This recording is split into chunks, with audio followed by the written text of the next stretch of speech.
제대로 말해서.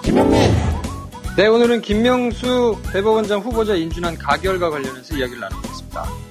서초동 감식반장 김프로.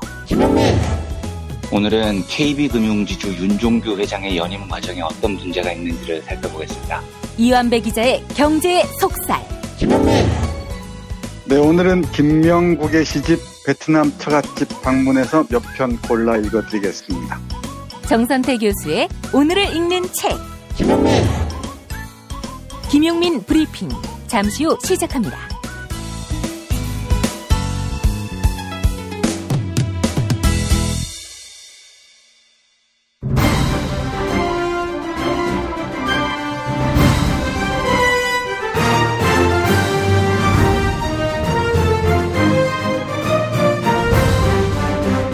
김용민 브리핑.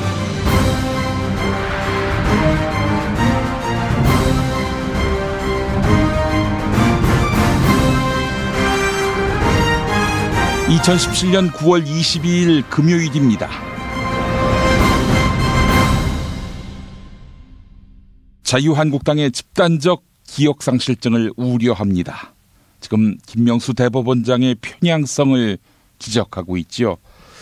근거는 판결 내용보다는 대법원장 후보자가 법원 내 어느 연구 모임에 속해 있었다, 이 정도입니다.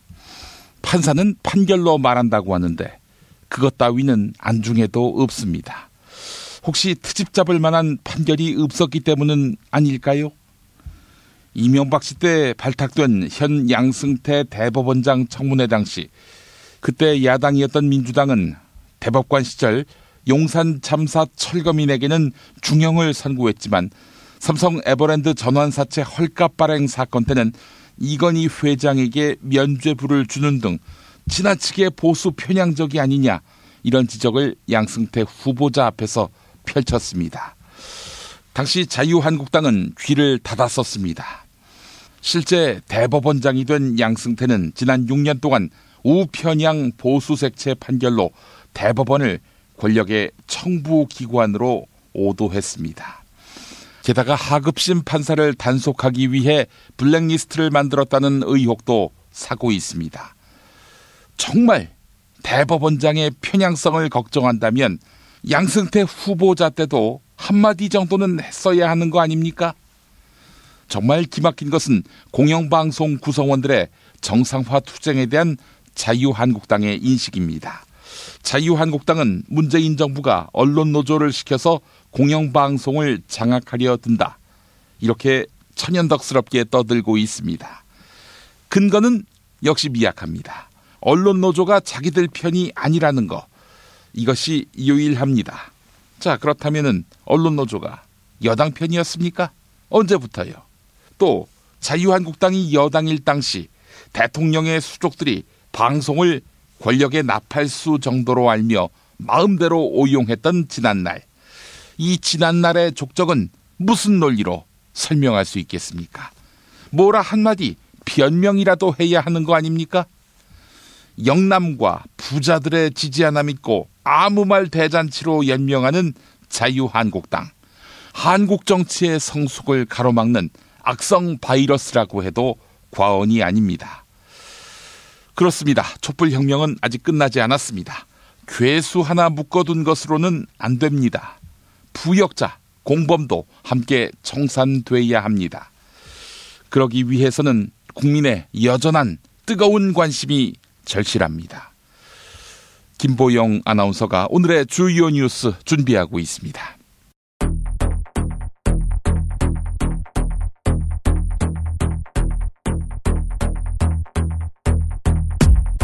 김명수 대법원장 후보자가 문재인 대통령 지명 이후 30여일 만에 국회 임명 동의를 통과했습니다.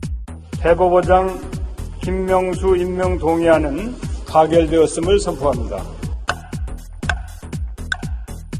이에 따라 다음 주 월요일부터 6년 동안 제16대 대법원장으로서 사법부를 이끌어 나가게 됐는데요. 김명수 차기 대법원장은 임기 초반 동안 사법개혁 과제를 풀어가는 데 집중할 것으로 보입니다.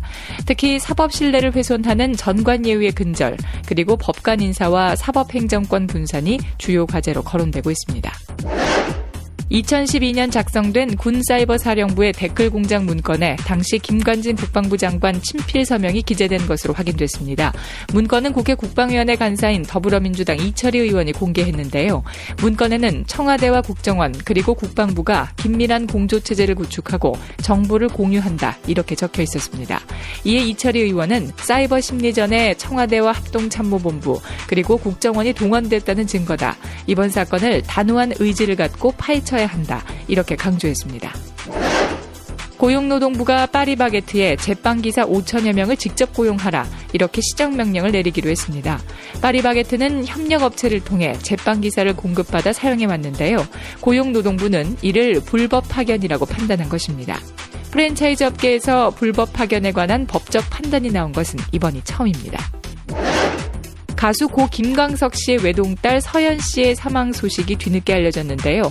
이에 대해 더불어민주당 진선미 의원은 이철성 경찰청장에게 재수사를 촉구했습니다. 서연 씨는 김광석 씨의 음원 저작권을 상속받았는데요. 김광석 씨의 부인 서혜순 씨는 2007년 이미 죽은 딸을 2008년 살아있는 것처럼 음악 저작권 수익에 관한 권리자 조정 조서를 만들었습니다. 이에 이철성 경찰청장은 소송 사기죄가 성립한다면 수사를 하겠다라고 밝혔습니다.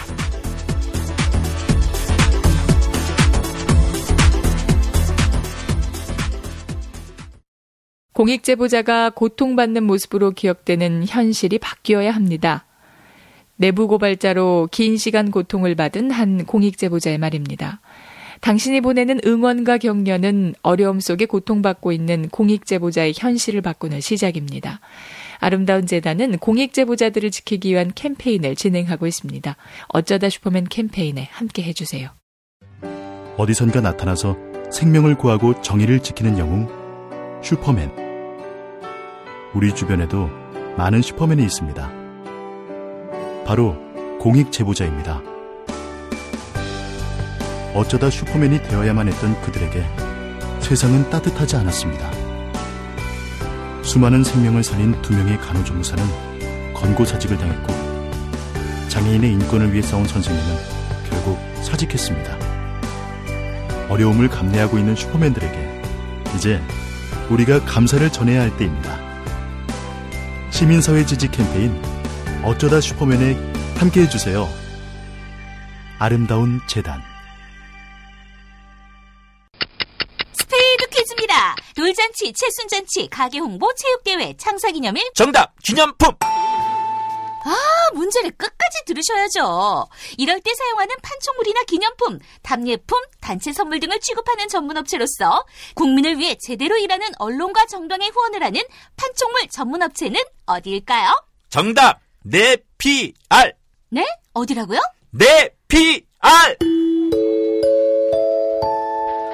네, 정답입니다. 판촉물이나 단체 선물이 필요할 때 이왕이면 우리 편 회사 네피알을 찾아주세요. 인터넷 검색창에 네피알을 치시거나 032-519-4800으로 전화주시면 친절하게 상담해드립니다. 그런데 상품은 뭔가요? 네피알에 가서 고르세요. 3만 가지가 넘는 물품이 있어요.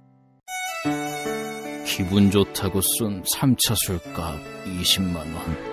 택시에서 떨어뜨린 핸드폰 액정 수리비 15만 원. 내 옆 나란히 누워있는 피카츄 인형 5개. 문자 목록에서 발견한 옛 여친에게 보낸 문자. 자니? 그렇게 싫어한 건 아니었는데 전화는 왜 한 거지, 김 부장한테?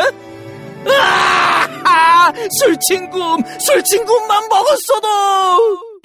후회하지 않게 후회할 일 없게 살아서 집까지 술친굼.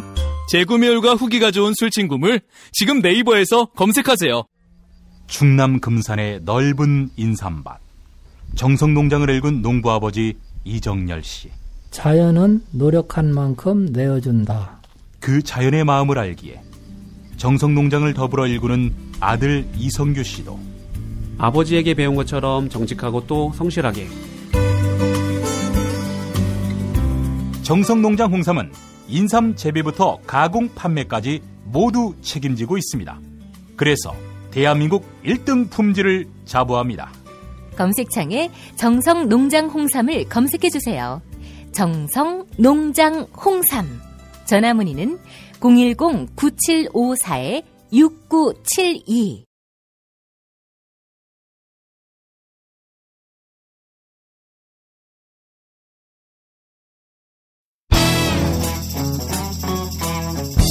서초동 감식반장 김프로.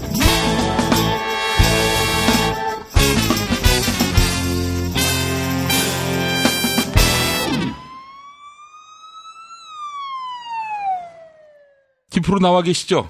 네, 안녕하세요. 김프로입니다. 예. 김명수 대법원장 후보자 딱지를 뗐습니다. 드라마틱하게. 그러니까요. 제가 국회에서 표결하는 거를 이렇게 조마조마하게 생중계로 쳐다본 게 얼마만인가 싶어요. 그때 탄핵안 인준될 때 그때 아마 제가 조마조마하면서 봤던 기억이 있는데 와, 이게 대법원장 인준하는데 이렇게 봐야 되나 싶은 생각이 들어가지고 조금 생뚱맞긴 하더라고요. 그래요. 그래봐야 10개월이네요. 굉장히 불안한 마음으로 지켜봐가지고 야, 이거 혹시 김희수 후보자처럼 되면 어떡하지 싶은 생각에 정말 말이 없이 그냥 뭐 표결하고 뭐 그냥 화면만 돌아가잖아요. 그거를 제가 한 30분 이상 본 것 같아요. 근데 다행히 뭐 가결이 돼가지고. 근데 뭐 부결이라는 그런 정말 상상할 수 없는 그런 상황을 만들어낼 우리 철수영은 아니잖아요. 그렇죠. 좀 좋으신 것 같더라고요. 그럼요. 만약에 이게 부결로 결론 난다. 그러면 뭐 앞으로 지방선거까지의 모든 전국 주도권은 여권한테 넘어가죠. 아유, 그럼요. 끝난다고 봐야죠. 네, 뭐 그건 너무나 상식적인 이야기고요. 자, 이제 김명수 대법원장 시대가 열렸습니다. 어마어마한 변화가, 태풍 같은 변화가 예상되지요? 이 자체로 굉장히 이례적이고 특별한 의미를 가지고 있어요. 대법관 경험이 없는 대법원장이 50년 만이라고 하거든요. 임기가 이제 25일부터 시작이 되는데 이 자체로 굉장히 상징적이죠. 평생 재판만 30년 넘게 해왔던 판사가 사법부의 수장이 됐다는 거니까 사법부가 제 역할을 하기 위한 굉장히 상징적인 사건이다 이렇게 볼 수 있고요. 김명수 후보자가 내내 강조했던 게 아주 크게 보면 두 가지 정도로 요약할 수 있는데 사법 행정권을 축소하는 거하고 수직적인 사법부의 구조를 바꾸는 거예요. 이제 이런 식으로 기사들이 많이 나올 텐데 말 자체가 너무 어렵잖아요. 특히 그 법원행정처 이야기가 많은데 법원행정처 출신들이 잘 나간다. 뭐 사실 기득권 위에 기득권이다 이런 얘기가 나오는데 법원행정처는 또 뭐하는 조직인지 이것도 상당히 궁금하고요. 그렇죠. 일반적으로 사람들이 법원이 어떻게 생겼는가를 들여다볼 일이 사실 잘 없잖아요. 재판을 받는다 그래도 내가 재판받는 판사한테만 관심을 기울이지 법원의 조직 뭐 이런 거를 살펴보지는 않는데 사법부라고 불리는 법원의 조직은 아주 크게 보면 두 가지로 나뉘는 거예요. 재판을 하는 곳. 그러니까 실제로 검찰에서 기소를 해온 것 가지고 혹은 민사상으로 이렇게 들어온 거 이런 것 가지고 누가 잘했느냐 누가 이기느냐를 따지는 재판이 진행되는 조직이 크게 하나 있고 사법부도 조직이다 보니까 뭐 건물도 있어야 되죠. 그리고 실제로 누가 어느 부서에 갈 건지 뭐 이런 거를 다 정해야 되잖아요. 그렇죠. 그러니까 그런 재판을 하기 위한 여러 가지 행정을 지원하는 조직이 있거든요. 그게 법원 행정처입니다. 근데 그 법원 행정처라는 게 이제 크게 두 가지가 있는 거예요. 대법원이 우리나라 이제 법원 중에는 가장 상위 조직인데 그 상위 조직 안에 대법원장 밑에 법원 행정처라는 조직이 있어서 여기는 행정만 관련해서 뭐 인사를 어떻게 할 건지, 예산을 어떻게 쓸 건지, 조직을 어떻게 구성할 건지, 뭐 나머지 기타 뭐 이렇게 재판 행정을 위해 가지고 하는 그런 것들을 이제 담당하는 행정부서고요. 나머지는 이제 재판을 하는 부서가 있거든요. 근데 지금까지 아주 관행적으로 행정처를 거치는 사람들이 아주 요직을 거치도록 그리고 대법원장, 대법관 뭐 이런 데 가는 높은 분들이 주로 행정처를 가도록 돼 있거든요. 왜냐하면 이제 재판을 보조하는 이런 지원 내지는 행정, 뭐 인력, 예산 이런 거를 담당하기 때문에 재판을 잘 모르는 사람들이 갈 수는 없잖아요. 그러니까 재판을 잘 아는 사람들, 그러니까 소위 말해서 잘 나가는 판사들이 행정처의 요직을 두루 거치면서 이제 정책도 짜고 인사와 예산도 짜고 뭐 이러면서 이제 돌아왔거든요. 근데 이 사법 행정 권한을 좀 축소하겠다는 거예요. 요 말의 말뜻은 뭐냐면 사법행정처라는 행정조직의 가장 핵심은 뭐냐면 인사입니다. 인사. 1년에 한 번씩 판사들은 이제 인사가 나는데 예. 이 사람을 어디로 가게 발령을 낼 것이냐가 판사들한테는 사실 제일 중요한 문제예요. 예. 내가 다음 임지를 어디로 갈 건지, 그리고 내가 승진을 할 건지, 그래서 쭉 올라가가지고 대법관은 할 수 있는 건지, 뭐 이런 인사 때문에 굉장히 신경을 곤두세우면서 쓰거든요. 판사가 굉장히 명예로운 직업이잖아요. 물론 뭐 월급이 적지는 않습니다만 돈을 굉장히 많이 버는 이런 직업은 아니란 말이에요. 예. 그러니까 판사 직업은 명예를 추구하는 직업일 텐데 그러면 내가 얼마나 높은 자리, 얼마나 영향력 있는 자리에 가느냐가 이 사람들한테는 가장 중요한 일이겠죠. 예. 그렇기 때문에 인사를 담당하고 있는 행정조직을 이용해가지고 예. 재판까지도 좌지우지하고 영향을 은근히 미치는 행동을 계속 해왔단 말이에요.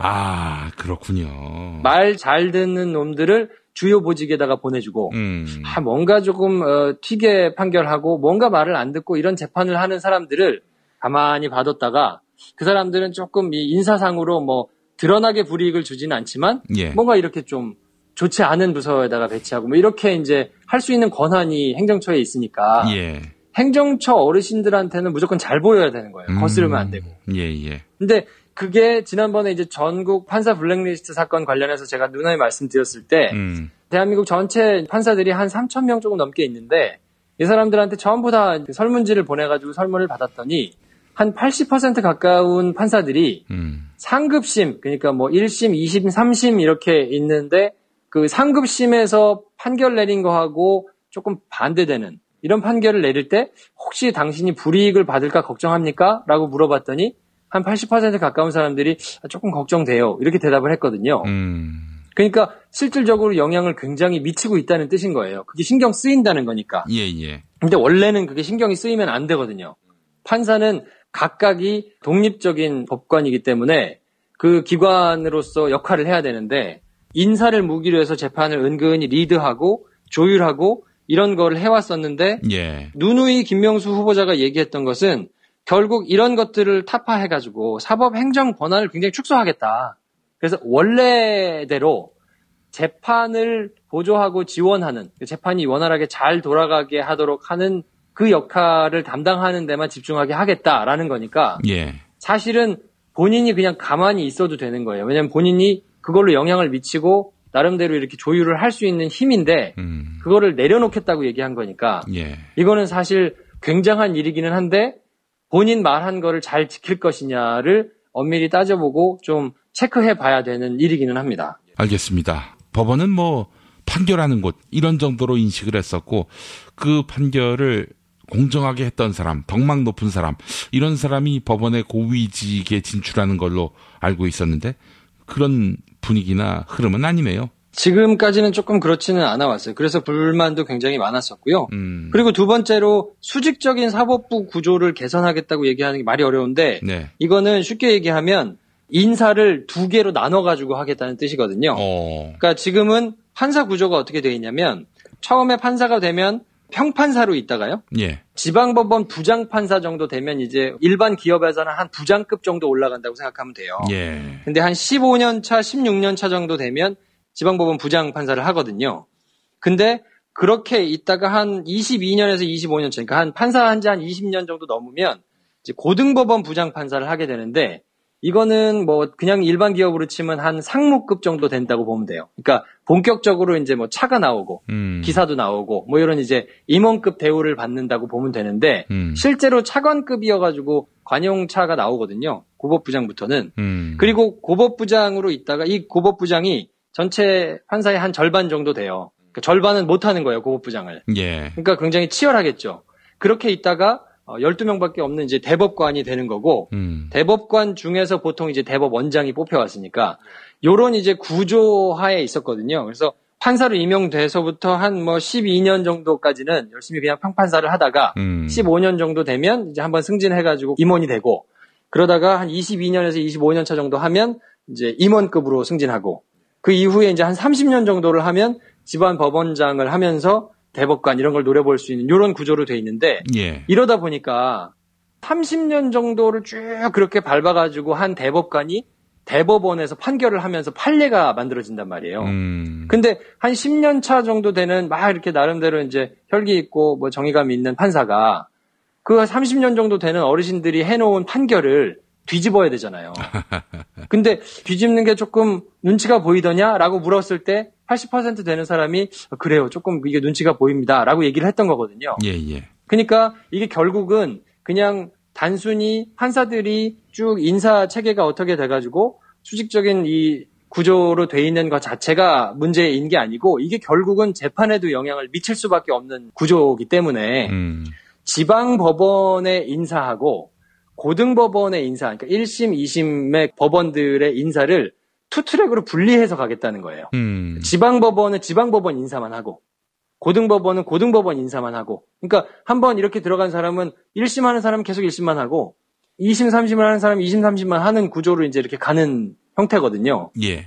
그걸 아예 나눠서 하겠다는 거니까 그렇게 되면 아무래도 아니 뭐 내가 나중에 고법부장 가고 대법관 가고 이렇게 쭉 올라갈 필요 없으니까 그냥 내 역할만 열심히 하면 되겠지 하고 그냥 마음껏 재판을 할 수 있는 게 되니까 아무래도 위에 있는 사람들은 영향력을 미치거나 지휘통솔 하는 게 좀 불편해질 거고 밑에 있는 사람들은 마음껏 재판할 수 있게 변하는 거니까 물론 이것이 가져오는 장단점도 있겠습니다만 그래도 지금보다는 훨씬 자유로운 분위기에서 재판을 할 수 있게 되는 거여서 이건 역시 마찬가지로 아까 말씀드린 대로 자기가 그냥 가만히 있으면 휘둘릴 수 있는 칼을 내려놓는다는 의미거든요.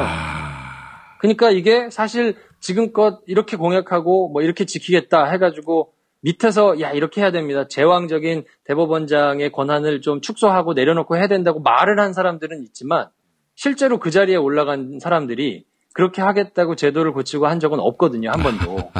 그러니까 우리나라 사법부가 굉장히 큰 획기적인 변화를 맞이할 수 있는 기로에 지금 서 있는 상황이고 근데 이제 사람 마음이 보통 화장실 들어갈 때랑 나올 때랑 이제 마음이 좀 달라지는 게 뭐 사람의 본능이기 때문에 말씀은 이렇게 하고 여태까지 존경은 받으셨는데 이걸 정말로 가서 그렇게 그대로 하는지 아니면 슬금슬금 후퇴해가지고 그냥 유야무야 되는지 이거는 저희가 유심히 지켜봐야 될 몫입니다. 그래요. 이 정말 앞으로 법원이 어떤 판도 위에 서게 될지가 또 주목되는데 법원 블랙리스트 이 문제도 이제 어떻게든 수술을 하지 않을 수 없는 그런 상황이죠? 그렇죠. 지금까지 이제 전국에 있는 판사들이 대표를 뽑아서 100명이 모여가지고 거기서 회의를 한 결과가 블랙리스트 판사들의 성향을 분석해가지고 그거를 리스트를 만들어 놓고 인사나 뭐 이런 거에 활용을 했다는 거니까 그런 게 있더라. 그 컴퓨터 좀 조사해 봅시다라고 했는데 양승태 대법원장이 쌩깠거든요. 그렇죠. 그거에 대해서 뭔가 답을 안 했어요. 그냥 답을 안 하고 뭉개고 있다 그냥 퇴임을 하는 거기 때문에 그거에 대해서 조사를 하게 해주십시오라고 건의를 했는데 굉장히 치킨 게임을 한 거죠. 안 받아주면 안 됩니다. 거의 싸울 듯이 갔는데 지금은 힘으로 그냥 모른 척하고 찍어 뭉개고 그냥 나가는 형국이거든요. 근데 김명수 후보자는 이거에 대해서도 문제의식을 가지고 있는 사람이기 때문에 아마도 전국 법관회의하고 관계가 전향적으로 바뀌는 거는 말할 것도 없고 판사 블랙리스트 사건에 대해서도 그 컴퓨터 조사해봐라. 물론 이제 디가우징을 했거나 지워버렸거나 이럴 가능성도 뭐 있겠죠. 시간이 워낙 흘렀으니까. 디가우징? 하드디스크를 강한 자석으로 막 밀어버려가지고 없애고 막 이런 이제 있는데 그게 옛날에 민간인 사찰할 때 청와대에서 이제 써먹었던 수법이거든요. 그래서 그 이후에 유행하듯이 뭔가 증거를 인멸할 때 컴퓨터 하드디스크를 그렇게 지워버린단 말이에요. 그러니까 그렇게 했을 가능성도 배제할 수는 없어요. 근데 어쨌든 조사하는 행위 자체를 여태까지는 안 했던 거니까 그런 조사가 이루어져서 판사 블랙리스트 사건이 있었는지 만약에 그런 디가우징이나 증거인멸을 하지 않아서 그거를 디지털 포렌식으로 복원을 해봤더니 그런 리스트가 나왔다. 그럼 그 자체로 굉장히 큰 이제 파장이 일 것이고 만약에 그걸 우려해서 컴퓨터 하드를 교체했거나 뭐 밀어버렸거나 막 그러면 그 흔적이 나올 거잖아요. 그러면 적어도 리스트가 있었다는 심증을 갖게 하는 거니까 그 자체로도 뭐 나름대로 의미가 있는 거여서 적어도 판사 블랙리스트 사건에 대해서는 추가 조사가 진행될 가능성이 있고요. 그리고 전국 법관회의에서 그때 모여가지고 얘기를 한 게 뭐냐면 이렇게 대법원장이 너무 자기 마음대로 막 무소불위의 권력을 휘두르니까 전국에 있는 법관들이 모여서 대표를 뽑은 이 법관회의를 대법원장의 자문기구로 아주 상설화를 해서 둬라. 그래서 대법원 규칙 바꾸고 이러는 거에 있어서도 전국에 있는 판사들이 다수결로 모여가지고 조금 의견을 낼 수 있도록 해달라라는 요청을 했었거든요. 근데 이것도 제가 볼 때는 김명수 후보자의 스타일상으로라면 받아들일 가능성이 높아요. 그러면 사법부 조직 자체가 굉장히 민주화되는 거기 때문에 예. 이렇게 한번 이제 세팅을 해놓으면 그 이후에 뭐 제왕적인 권한을 누리고 싶은 대법원장이 오더라도 한번 세팅된 이 시스템은 바뀌기가 쉽지 않기 때문에 예. 사법 조직이 한 단계 진보할 수 있는 기로, 나들목 이런 데 지금 서 있다고 보면 돼요. 이게 어쨌든 쭉쭉 진행이 돼가지고 실제로 이제 이루어져야 되는 과제는 남아있지만요. 그래요. 법원 블랙리스트 이 문제도 잘 풀릴 공산이 있어 보이고요. 근데 이제 사실은 지도자가 깨끗한 걸로는 이게 개혁이 완성되기 어렵거든요. 물론 깨끗해야 나쁜 것을 칠 때 부담감 이런 것들이 적겠지만은 근데 말이죠. 이게 사실은 이 조직 자체가 복마전이라면은 이들의 또 반격 여기에 또 적절하게 퇴치를 놓을 수 있는 뭐 강인함도 사실 필요하고요. 개인적으로 보시기에 김명수 대법원장이 법원 내에 이런 적폐 세력들과의 싸움에서 투지를 보일 수 있다고 보세요? 일단 임기가 6년이고요. 아, 그렇죠. 그리고 김명수 후보자가 나름대로 뭐 덕망을 갖추고 크게 뭐 책 잡히거나 흠 잡힐 일이 없을 거라고 보거든요. 그런 게 있었으면 뭐 지금 뭐 청문회 과정에서 나왔겠죠. 예, 그렇기 때문에 비관적으로 보시거나 적폐 세력이 조직적으로 뭔가 반발할 거라고 이제 보는 사람들도 있지만 저는 개인적으로 판사분들이 굉장히 똑똑한 분들이거든요. 예. 6년 동안 바뀔 수 없는 대법원장의 의지를 가지고 있으면 알아서 먼저 눕는 사람들이 많이 생길 거고요. 어쨌든 지금 판은 이제 후보자가 인준이 될 때까지, 임명이 되기 전까지는 조직적으로 막 이렇게 여러 가지로 방해를 하거나 협잡을 하거나 이런 사람들이 있을 수 있지만 일단 된 상황에서는 예. 이제 세팅을 다시 할 거예요. 아, 내가 지금 여기서 누구한테 줄을 서야 될 것인가? 내가 여기서 어떻게 행동해야 될 것인가? 그게 내 앞으로의 인사나 뭐 이런 것들을 이제 영향을 미칠 거기 때문에 저는 아마 갈대같이 먼저 눕는 사람들이 훨씬 많을 거라고 보고 예. 그래서 대법원장이 그런 확고한 철학을 가지고 그게 뭐 나쁜 철학은 아니잖아요. 그런 철학을 가지고 그 철학을 발전시켜갈 방법을 만약에 모은다고 한다면 거기 있는 분들이 나름대로 어떻게 해야 될 거라는 거를 아는 분들이거든요. 똑똑한 분들이고. 예. 그러니까 나름 보좌해가지고 이렇게 조직을 정비하고 재판이 제대로 진행될 수 있도록 이렇게 또 짤 것이기 때문에 예. 저는 나름대로의 철학과 가치관을 명확하게 그리고 사법부의 역할에 대해서 충분한 철학적인 고민을 해서 그 가치관을 가지고 있는 사람이 리더로 들어선 이상 그래도 한 발짝 지금보다는 훨씬 사법부가 진일보할 가능성이 좀 높다고 보고요. 예. 그래서 지금부터 이제 저희가 해야 될 거는 여태까지 본인이 얘기하고 주장했던 그래서 본인이 그렇게 해야 된다고 내세웠던 그런 가치들을 정말로 실현을 하느냐 아니면 그것들을 실현할 의지가 하다 보니까 이거 괜찮네 이거 뭐 이렇게 해가지고 그냥 스멀스멀 후퇴할 것이냐 그거는 계속해서 관심을 가지고 아니 당신이 이렇게 얘기하지 않았습니까? 라고 상기시켜 줄 필요가 있다고 보고 저는 좀 그래도 긍정적으로 보는 편입니다. 예, 예. 이제 적폐 청산을 위한 본격적인 대혈전이 시작되지 않겠습니까? 이제 MB도 조만간 어떻게든 수사의 대상으로 그 이름을 올릴 텐데 대법원의 기조가 이렇게 바뀐다면은 MB 등 과거 적폐를 청산하겠다는 검찰의 그 의지에 힘을 실어줄 수 있지 않겠는가 하는 그런 생각도 드는데 앞으로의 그 재판 결과들에도 영향을 주지 않을까 하는 그런 기대 과한 건가요? 아니요, 뭐 과하지 않고요. 뭐 얼마든지 그럴 가능성이 좀 있다고 보고 그거는 어떤 걸로 감지해 볼 수 있냐면 자유한국당이 저렇게 맹렬하게 반대한다는 걸 보면 아 이게 저 사람들한테 굉장히 크게 왜냐하면 재판을 받고 뭔가 법적으로 문제가 될 만한 사람들이 더 발끈하지 않겠습니까? 뭐 잃을 게 없는 사람들은 아니 그냥 법대로 원칙대로 재판된다는데 뭐 그게 좋은 거 아닌가라고 생각을 하겠죠. 근데 조금이라도 캥기거나 뭔가 옛날처럼 한 사람만 컨트롤하면 그 밑에까지 영향을 미칠 수 있는 것이 좋았던 사람들이 아무래도 불편해지겠죠. 그러니까 자유한국당은 맹렬히 반대하고 심지어 바른정당까지도 뭐 건강한 보수를 얘기하는 사람들도 저렇게 당론으로 반대하고 이랬던 걸 보면 재판 결과에도 지금과는 궤가 다른 법적으로 합리적으로 하는 판결들이 더 많아질 가능성이 크다고 저는 개인적으로 전망합니다. 예, 알겠습니다. 법원이 바로 서야 온 나라가 바로 선다는 거를 우리가 잘 알고 있는데 김명수 대법원장에게 너무나 많은 기대를 하게 되고요. 또 한편으로는 살 떨리는 제가 살이 떨린다면 이건 보통의 지진과 폭풍으로는 불가능한 일인데 아니 6년의 임기라고 하면은 만약에 지금이 박근혜 임기였다면 박근혜가 다음 정부 내내 대법원장 누가 할지를 결정할 뻔했잖아요.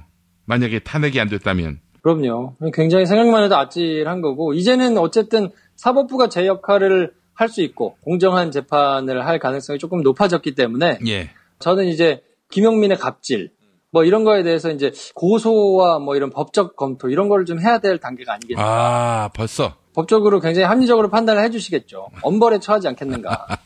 뭐 이렇게 생각합니다. 그래요. 팟캐스트계 적폐도 이제 좀 청산할 때가 됐다. 팟캐스트의 적폐까지. 아, 그렇지. 아하. 팟캐스트계 적폐도 이제는 좀 청산을 하고 새 시대를 맞아야 될 준비를 해야 되는 거 아니냐. 뭐 이런 생각을 하고 있습니다. 그 적폐에 그 김용민도 있지만은 김프로도 있어요. 김프로까지 다 딸려서 1+1으로 다 청산이 돼야 할 줄 믿습니다. 아니 무슨 소리야. 이런 군소 팟캐스트 업자한테 이런 말씀을 하시면 안 되죠. 아니 군소 업자는 뭐 적폐가 없나? 자, 그래요. 마치 그 지금 김프로가 KBS 노조처럼 강규형 그 사람 앞에서 강규형은 물러나라 했는데 강규형이 같이 거기에 자기도 팔을 흔들면서 웃으면서 그런단 말이죠. 저도 그 심정으로 김용민은 물러나라 동참하겠습니다. 아, 그래요? 네. 그런 저항, 그런 반발 눈 하나 깜짝하지 않습니다. 제 멘탈은 그렇게 강합니다. 예. 아, 근데 참 재밌는 게 말이죠. 우리 배우 문정희 씨 이야기를 할 때마다 농담으로 하는 얘기인데, 이 게시판이 너무 발끈해요. 그래서, 이 사람들이 지금 이걸 농담을 농담으로 받아들이지 않고 나를 연적으로 생각하고 있구나. 배우 문정희의 인기가 이게 심상치 않다라는 걸 또 다시 한번 확인했습니다. 혹시 다 네가 쓴 거 아니야, 근데? 아이디가 모자라가지고. 네, 제가 열심히 아이디를 구하고 있습니다, 지금. 예, 그래요. 역시 이 문정희 씨의 인기는 하늘을 찌른다. 예. 그런 생각을 또 해보게 됐고요. 예. 김프로, 이제 그런 댓글 공장은 그만하고 정상적인 평정심에 기초한 팬심을 회복하길 바랍니다. 그래요. 저는 이제 법대로 할 거라니까요. 법대로. 법정에서 만나요. 알겠습니다. 김명수 대법원장이 누구 편에 설지 여러분 함께 주목해 주시기 바라겠습니다. 예. 자, 김프로 한 주 동안 고생하셨고 다음 주에 또 뵙겠습니다. 네, 다음 주에 뵙겠습니다.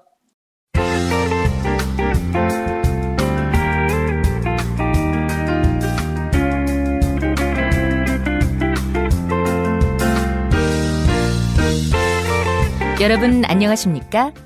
지금부터 전국 16개 시도교육청과 무관한 2017학년도 뉴스 듣기 능력평가를 시작하겠습니다. 수험생 여러분께서는 팟캐스트의 음량을 알맞게 조절하여 주시기 바랍니다. 모든 문제는 한 번씩만 들려드리니 잘 듣고 지시에 따라 물음에 답하시기 바랍니다. 이제 시작하겠습니다. 박씨, 그 최순실이가 공사가 다 망할 텐데 감옥에서 소송을 벌여서 집주인한테 1억 2천만 원을 돌려받게 됐어요. 아니, 재판이 바쁠 텐데 어떻게? 정신과 치료가 필요하다 이러면서 뻥을 치고 소송을 벌인 거지. 역시 순실이야. 뭐가 역시 순실이야? 상황이 나를 슬프게 할지라도 끝까지 의연하게 맞서서 자기 이익을 관철해내는 거. 이런 자세가 필요한 거 아니겠어? 응? 그래서 내가 순실이를 비선에 둔 거지. 근데 순실이가 자기 보증금 말고 관철한 게 뭐가 있지? 사드 때문에 중국의 무역 보복 이걸 해결했나? 아니면 눈덩이처럼 불어난 가계부채 해결했나? 좌파를 싹 정리했잖아. 뭘 정리해? 좌파한테 쫓겨나고서는. 이 씹새끼야. 좌파 척결은 아직 진행 중이야. 응? 예단하지 마. 좌파 척결이라? 아니 근데 전창걸이는 어떻게 된 거야? 전창걸이가 대표적인 좌파 문파 예술인 아니야? 아직도 새싹 땅콩차 이걸 팔면서 건재하다고? 이게 어찌 된 일이야? 전창걸이? 응? 아, 배우. 얘가 새싹 땅콩차로 대박난 거 아니야? 새싹 땅콩차가 너무 효능이 좋아서 그래서 대박난 거 아니냐고. 그럴 수도 있겠네. 3차 술자리까지 달려도 새싹당 콩차를 마시면 원기가 바로 회복되지. 새싹당 콩 같은 경우 레스베라트롤이 일반 땅콩보다 100배나 많이 들어있어서 이걸로 차를 만들어서 팔면 엄청난 원기 때문에 대박이 나지. 전창걸, 그래, 얘가 새싹 땅콩차로 버텼구만. 070-8635-1288 070-8635-1288 여기다 전화해서 전창걸 보고 그 사업 그만하고 북한으로 가버려, 이렇게 욕 한마디 해줄까? 맞아. 070-8635-1288 이게 추석 선물로 또 대박이 날 수가 있어요. 전창걸몰.com 전창걸몰.com 여기를 이용해도 된다고 하는데. 야, 너는 그 여행용 가방 사업하면 어떻겠니? 순실이를 닮아서 이제는 경제생활에도 관심을 가지라고. 정치적 모사는 그만 꾸미고. 내가 봤을 때 너는 그 여행용 가방 사업하면 졸라 대박 날 것 같아. 노룩 여행용 가방? 그거 좋지. 그 사업해서 정치자금 마련하고. 아니, 정치자금을 왜 마련해? 그 사업도 하면서 정치도 하라, 이런 얘기 아니었어? 얘는 귓구멍에 공구리를 박았나? 야, 그 사업하면서 소일하라고 이젠 정치에 손을 떼고, 배신자가 장난치기에는 정치판은 너무 소중해. 닥치라고! 아이 씨발, 왜 때려?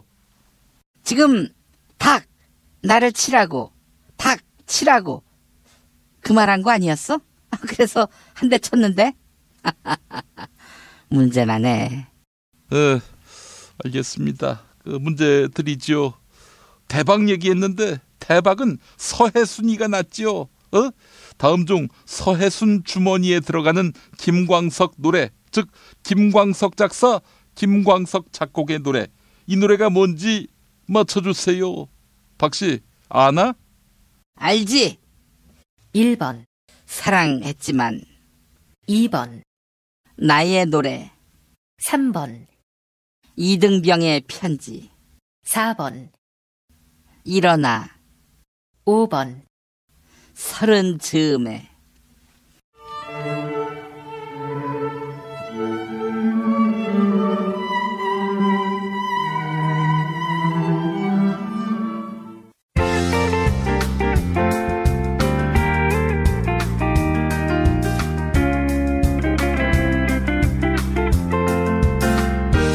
수고하셨습니다. 이상으로 전국 16개 시도교육청과 무관한 2017학년도 뉴스 듣기 능력평가를 모두 마치겠습니다. 수험생 여러분은 이메일 주소와 정답, 사연을 적어 팟빵 게시판에 올려주시기 바랍니다. 당첨자는 2부 마지막 순서에서 발표하겠습니다. 뉴스 듣기 능력평가를 마칩니다. 김용민 브리핑 뉴스듣기 능력평가와 문통방통 상품 소개해드립니다. 어제 뉴스듣기 능력평가와 문통방통 코너는 정세현 전 통일부 장관과 김홍걸 더불어민주당 국민통합위원장의 토론회로 대체됐습니다. 오늘 퀴즈 응모하신 당첨자 두 분에게는 도서출판 이김에서 협찬하는 김용민 PD의 신간 보수를 지켜라 선물해드립니다. 김용민 PD의 사인이 담긴 책 보내드립니다. 다른 당첨자에게는 술친구 한 박스 보내드립니다. 금요일 정답자 가운데 한 분에게는 남도 먹거리에서 협찬하는 식품꾸러미 상품 선물해드립니다. 인터넷 주소창에 남도먹거리.kr 입력해주세요. 금요일 정답자 가운데 다른 한 분께는 골반 보정 속옷 바디로직 리포머 팬츠 보내드립니다.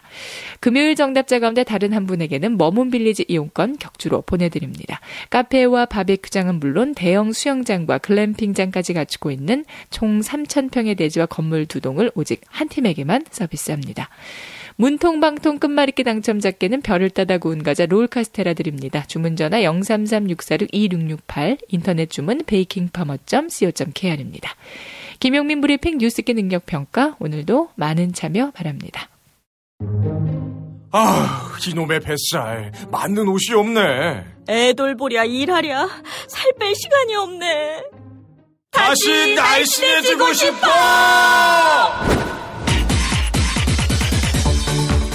다이어트 전문 쇼핑몰 비타샵에서 개발한 국내산 동결건조 생식과 통곡물에 3가지 단백질과 비타민, 미네랄을 더해 만든 다이어트 전용 그린 스무디를 추천합니다.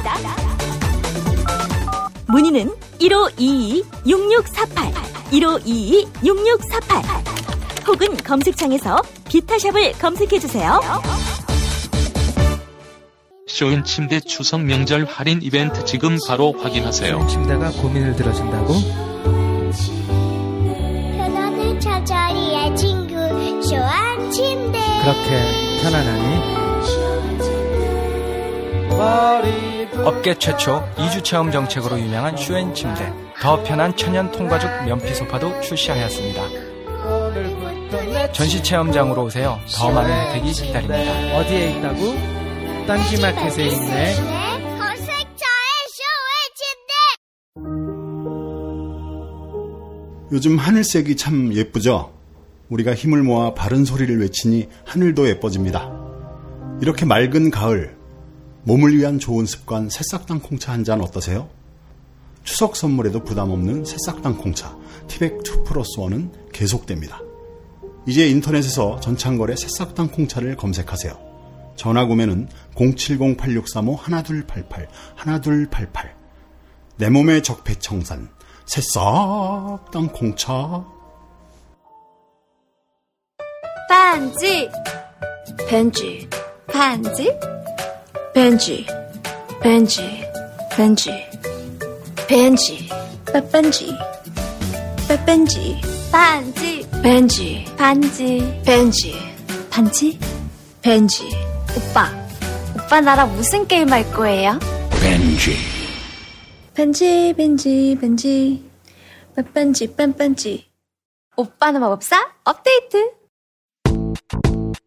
생활인을 위한 꿀팁. 집 두 채에 월 10,000원 화재보험 카페. 화재 배상, 심지어 도난 피해까지. 여기에 더해 가전제품 고장 수리비까지. 우와, 우리 집 말고 부모님 집까지 두 집에 월 10,000원이라고요? 식당, 노래방, 임용실 같은 상가와 숙박업소, 사무실, 공장, 창고, 목조주택까지 모든 업종의 화재보험과 배상 책임보험도 상담해드립니다. 02849-9730.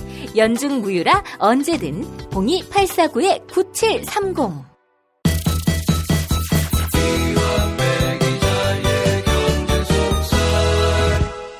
민중의 소리 이완배 기자 만나겠습니다. 이완배 기자님. 네, 안녕하십니까. 예.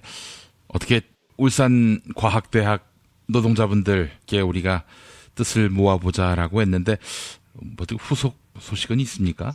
네, 아직 제가 연락을 못 해봤는데요. 예. 주말쯤에 제가 꼭 한번 다시 연락을 드려보고 청취자분들께 월요일쯤에 말씀을 드리겠습니다. 예, 다시 한번 여러분들께 호소합니다. 정몽준과 이 노동자들이 강자와 약자 자리가 뒤바뀐 이 전대미문의 사건. 정말 황당합니다. 우리가 많은 관심과 또 노동자에 대한 응원을 통해서 정상으로 반전시킬 수 있기를 바라는 마음 간절합니다. 이번 주말에도 더 많은 관심과 성원으로 우리 울산과학대학 노동자들에게 희망이란 존재하고 있다. 이런 것들을 꼭 보여주셨으면 좋겠습니다. 네, 그래 주시면 정말 너무너무 눈물 날 정도로 감사할 것 같습니다. 예. 그래요. 뭐 때마다 이렇게 또 함께 응원해 주시는 분들이 많이 계셔서 얼마나 또 이렇게 감사한지 모르겠습니다. 진짜 저한테 이게 기적 같은 경험입니다. 저는 정말 놀라운 경험을 너무 많이 해서 너무 감사합니다. 예, 뭐 이참에 또 한마디 더 제가 얹자면은 이 사실은 저희가 후원으로 이 팟캐스트를 운영한다면요. 이완배 기자님이 뭐 누구 돕자 이러면은 좀 속으로 굉장히 제가 불편할 수도 있습니다. 네. 하지만 전액 광고로 운영되고 있기 때문에 이런 거 얼마든지 해도 가능하고 저는 뭐 일조할 수 있다는 점에서 정말 진심으로 기쁩니다. 네, 저희 청취자분들께도 너무 감사드리고 이런 소중한 플랫폼을 제공해 주시는 김용민 PD님께도 감사드리고 이 브리핑을 유지시켜 주시는 광고주분들께도 감사드리고 그래서 저는 어제 말씀하셨듯이 저는 광고를 하나도 스킵하지 않고 다 잘 듣고 있습니다. 다 외워도 꼭 한 번씩 들어주시고 이렇게 한 번씩 또 들어주시는 것이 머릿속에 또 많이 남기 때문에 우리 또 광고로 도와주시는 분들에게도 큰 보람이 되지 않겠습니까? 자, 하여간 광고 스킵하지 말고 다 들어주시고 다시 한번 계좌번호 알려드리겠습니다. 울산과학대학 청소 노동자분들 연대할 수 있는 계좌가 농협 예금주가 서경민 352-1022-232533 다시 한번 농협 352-1022-232533 네. 많은 분들의 동참을 바라겠습니다. 그리고 또 동참하신 분들이 게시판에 또 인증해 주시면은 또 다른 분들에게도 긍정적인 영향을 미치니까요. 네, 많이들 도와주시기 바라겠습니다. 자, 이완배 기자님 오늘 어떤 이야기 준비하셨습니까? 네, 오늘은 KB금융지주 이야기를 해볼까 합니다. KB금융지주는 저희 청취자분들이 다들 아시는 KB국민은행을 지배하는 회사입니다. 국민은행 외에도 KB증권, KB손해보험, 국민카드, KB생명보험 이런 계열사들이 이제 다 이 금융지주에 속해 있습니다. 요즘은 KB의 위상이 과거 같지는 않지만 어쨌든 KB는 국내에서 제일 큰 은행을 보유하고 있는 곳이고요. 한국 금융업계에서 제일 중요한 위치를 차지하고 있는 기업이기도 하죠. 그런데 이 중요한 KB금융지주의 수장을 뽑는 면접이 다음 주 화요일 26일에 있습니다. 이 과정을 오늘 먼저 상세히 소개를 해드리겠습니다. 지금 이 금융지주 회사의 회장이 윤종규라는 자입니다. 근데 이 윤종규라는 자는 KB그룹 지배자 중에서 아마 가장 강력한 권력을 갖고 있다고 해도 과언이 아닐 거예요. 왜냐하면 이게 좀 복잡한데 2014년에 KB 사태라는 게 한번 터졌습니다. 금융권에서는 굉장히 유명한 사태예요. 이때 KB금융지주 회장하고 금융지주의 계열사인 KB국민은행장 이 두 사람이 의견이 틀어져서 엄청나게 치고받고 싸우고 난리가 났습니다. 그래서 이 사태가 너무 큰 사태여서 이걸 이제 해결하기 위해서 등장한 구원투수가 윤종규 회장인데 윤종규 회장이 금융지주 회장만 맡은 게 아니고 KB국민은행장까지 겸임을 했습니다. 그래서 이 사람 권한이 실로 막강했던 거죠. 그 금융지주회사 회장을 하면서 은행장을 겸직한다는 거 이게 무슨 말입니까? 예전에 강만수 씨도 그랬던 것 같은데. 그렇죠. 그러니까 보통 금융지주 회장이라고 하면 전 계열사들을 총괄하는 총수 자리 위치에 있는 겁니다. 그리고 계열사들 사장은 다 따로 있는 거죠. 예. 그런데 이 사람은 전체 총수 자리에 앉아 있는 상태에서 제일 중요한 계열사의 사장까지 같이 맡은 거죠. 그러니까 이재용이 삼성그룹 회장하고 삼성전자 회장을 동시에 맡은 격입니다. 가장 강력한 지배자가 됐었던 거죠. 윤종규 씨가요. 예. 근데 이제 이 사람을 어떻게 설명하면 좋냐면 지금 월가를 지배하는 금융인들, 그러니까 세계를 신자유주의의 악마적인 시대로 이끌었던 이 지구의 지배자들이죠. 윤종규 회장이 딱 그런 인물이에요. 전형적인 재무통이고 숫자로 모든 세상을 이해하는 전형적인 월가 스타일의 경영자입니다. 그런데 이 사람 임기가 11월에 만료가 돼요. 그래서 윤종규 씨가 연임 도전에 지금 나섰습니다. 그리고 사실상 연임이 거의 확정됐다라는 지금 보도가 나오고 있습니다. 아무 평가 없이 제가 드라이하게 연임 과정을 살펴보겠습니다. 과연 이 과정이 정상적인 과정인지를 듣고 판단을 해주십시오. 이 회사 회장을 어디서 뽑느냐? 이사회에서 뽑습니다. 이사회에서 결정권을 쥔 사람들은 7명의 사회이사들입니다. 그런데 이 사회이사들을 누가 지목했느냐? 윤종규 씨가 지목을 했습니다. 그리고 그 이사회가 이번에 윤종규 씨 연임을 결정합니다. 벌써부터 지금 개그 콘서트가 시작이 된 겁니다. 예, 내가 뽑은 사회이사들이 나를 회장으로 뽑아주는 짜고 친 모습이 지금 벌어진 거죠. 우리나라의 금융을 지배하는 KB금융지주 같은 중요한 회사의 회장을 뽑는데요. 도전자가 얼마나 많겠습니까? 그러면 이 과정은 굉장히 투명해야 됩니다. 이유는 제가 나중에 다시 말씀드리겠습니다만 그런데 지금 KB금융지주는 금감원에서 감사를 받고 있습니다. 원래 은행이라는 곳은 이제 이재용 같이 재벌식으로 주인이 따로 있는 곳이 아니어서 그리고 금융의 공공성이 매우 중요하기 때문에 정부기관인 금감원의 감사가 굉장히 중요한 행사입니다. 그 공공성과 경영 투명성을 국민으로부터 권력을 위임받은 정부로부터 평가를 받아야 되는 겁니다. 예. 그러면 KB금융지주 같이 중요한 회사의 리더를 뽑는 과정은 당연히 금감원의 감사가 끝난 뒤에 이루어져야 정상입니다. 성적표를 받아봐야죠. 그런데 KB금융지주가 갑자기 이번 달 들어와서 감사를 지금 한참 하고 있는데 차기 회장을 선임하겠다고 선포를 해버렸습니다. 그리고 지금 이 과정을 무지막지하게 밀어붙이고 있는 겁니다. 예. 9월 1일에 KB금융지주가 23명의 후보자가 차기 회장 후보로 올랐다고 발표를 했습니다. 그러면 이제 이 23명이 누군지 굉장히 궁금하죠. 누구냐고 물어봤더니 말을 안 해줘요. 아니 KB금융지주 회장 후보가 무슨 국가 기밀입니까? 왜 말을 안 해줘요? 예. 23명이라는 실체가 있었는지 없었는지도 지금 아무도 모릅니다. 그러더니 이 23명에서 7명으로 후보를 압축했다고 발표를 합니다. 그래서 압축한 후보 7명이 누군데 또 발표를 안 합니다. 그러더니 마침내 이 7명의 후보자 중에 최종 3명의 후보로 압축이 됐다면서 그제야 이 3명의 명단을 공개합니다. 한 명은 윤종규 본인이고 나머지 2사람은 김옥찬, 양종희라는 사람인데 김옥찬 씨는 지금 KB금융지주 현재 사장이에요. 그러니까 윤종규 바로 밑에 있는 부하입니다. 양종희 씨는 KB 손해보험 사장이에요. 역시 윤종규의 부하입니다. 뭐 좋습니다. 뭐 윤종규 부하라고 해서 KB금융지주 회장에 도전 못하라는 법은 없죠. 근데 황당한 건 이 김옥찬, 양종희 2사람이 3명 최종 후보로 뽑혔는데 2사람 다 나는 회장 안 하겠습니다. 면접에 참가 안 합니다. 이러고서 그냥 물러나 버렸습니다. 네, 그래서 윤종규 씨가 지금 단독 후보로 추천이 된 겁니다. 그래서 제가 이 과정을 듣다가 지금 웃기려고 이러는 거면 실패다. 야, 이거 하나도 안 웃긴다 진짜. 이게 무슨 미친 짓이냐 이런 생각이 저는 들더라고요. 예. 새로운 선장을 뽑는데 3명이 최종 후보라면 비교평가를 해야 될 거 아닙니까? 그렇죠. 예, 그런데 나머지 2명이 나 안 할래 이래버렸다는 게 말이 되냐고요. 애초부터 짜고 치는 사기극이었다는 이야기죠. 제가 이 과정이 왜 중요하다고 생각하냐면요.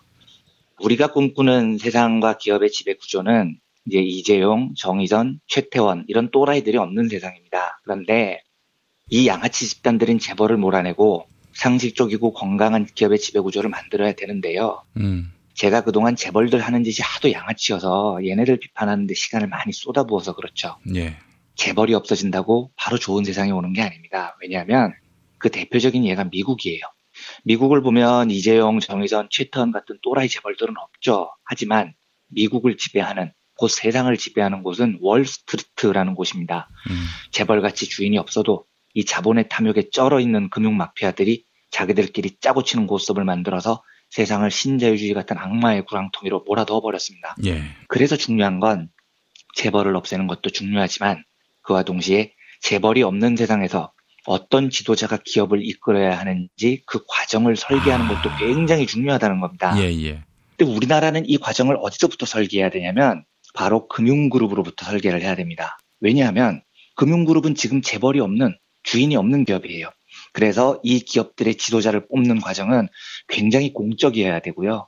굉장히 공정해야 됩니다. 이게 대한민국 미래 경제 시스템을 그리는 설계도라는 겁니다. 근데 예전에는 이렇게 주인이 없는 금융기관 수장으로 전부 대통령 친구들이 낙하산을 타고 내려왔습니다. 예, 아까 말씀해 주셨던 강만수 산업은행장이었죠.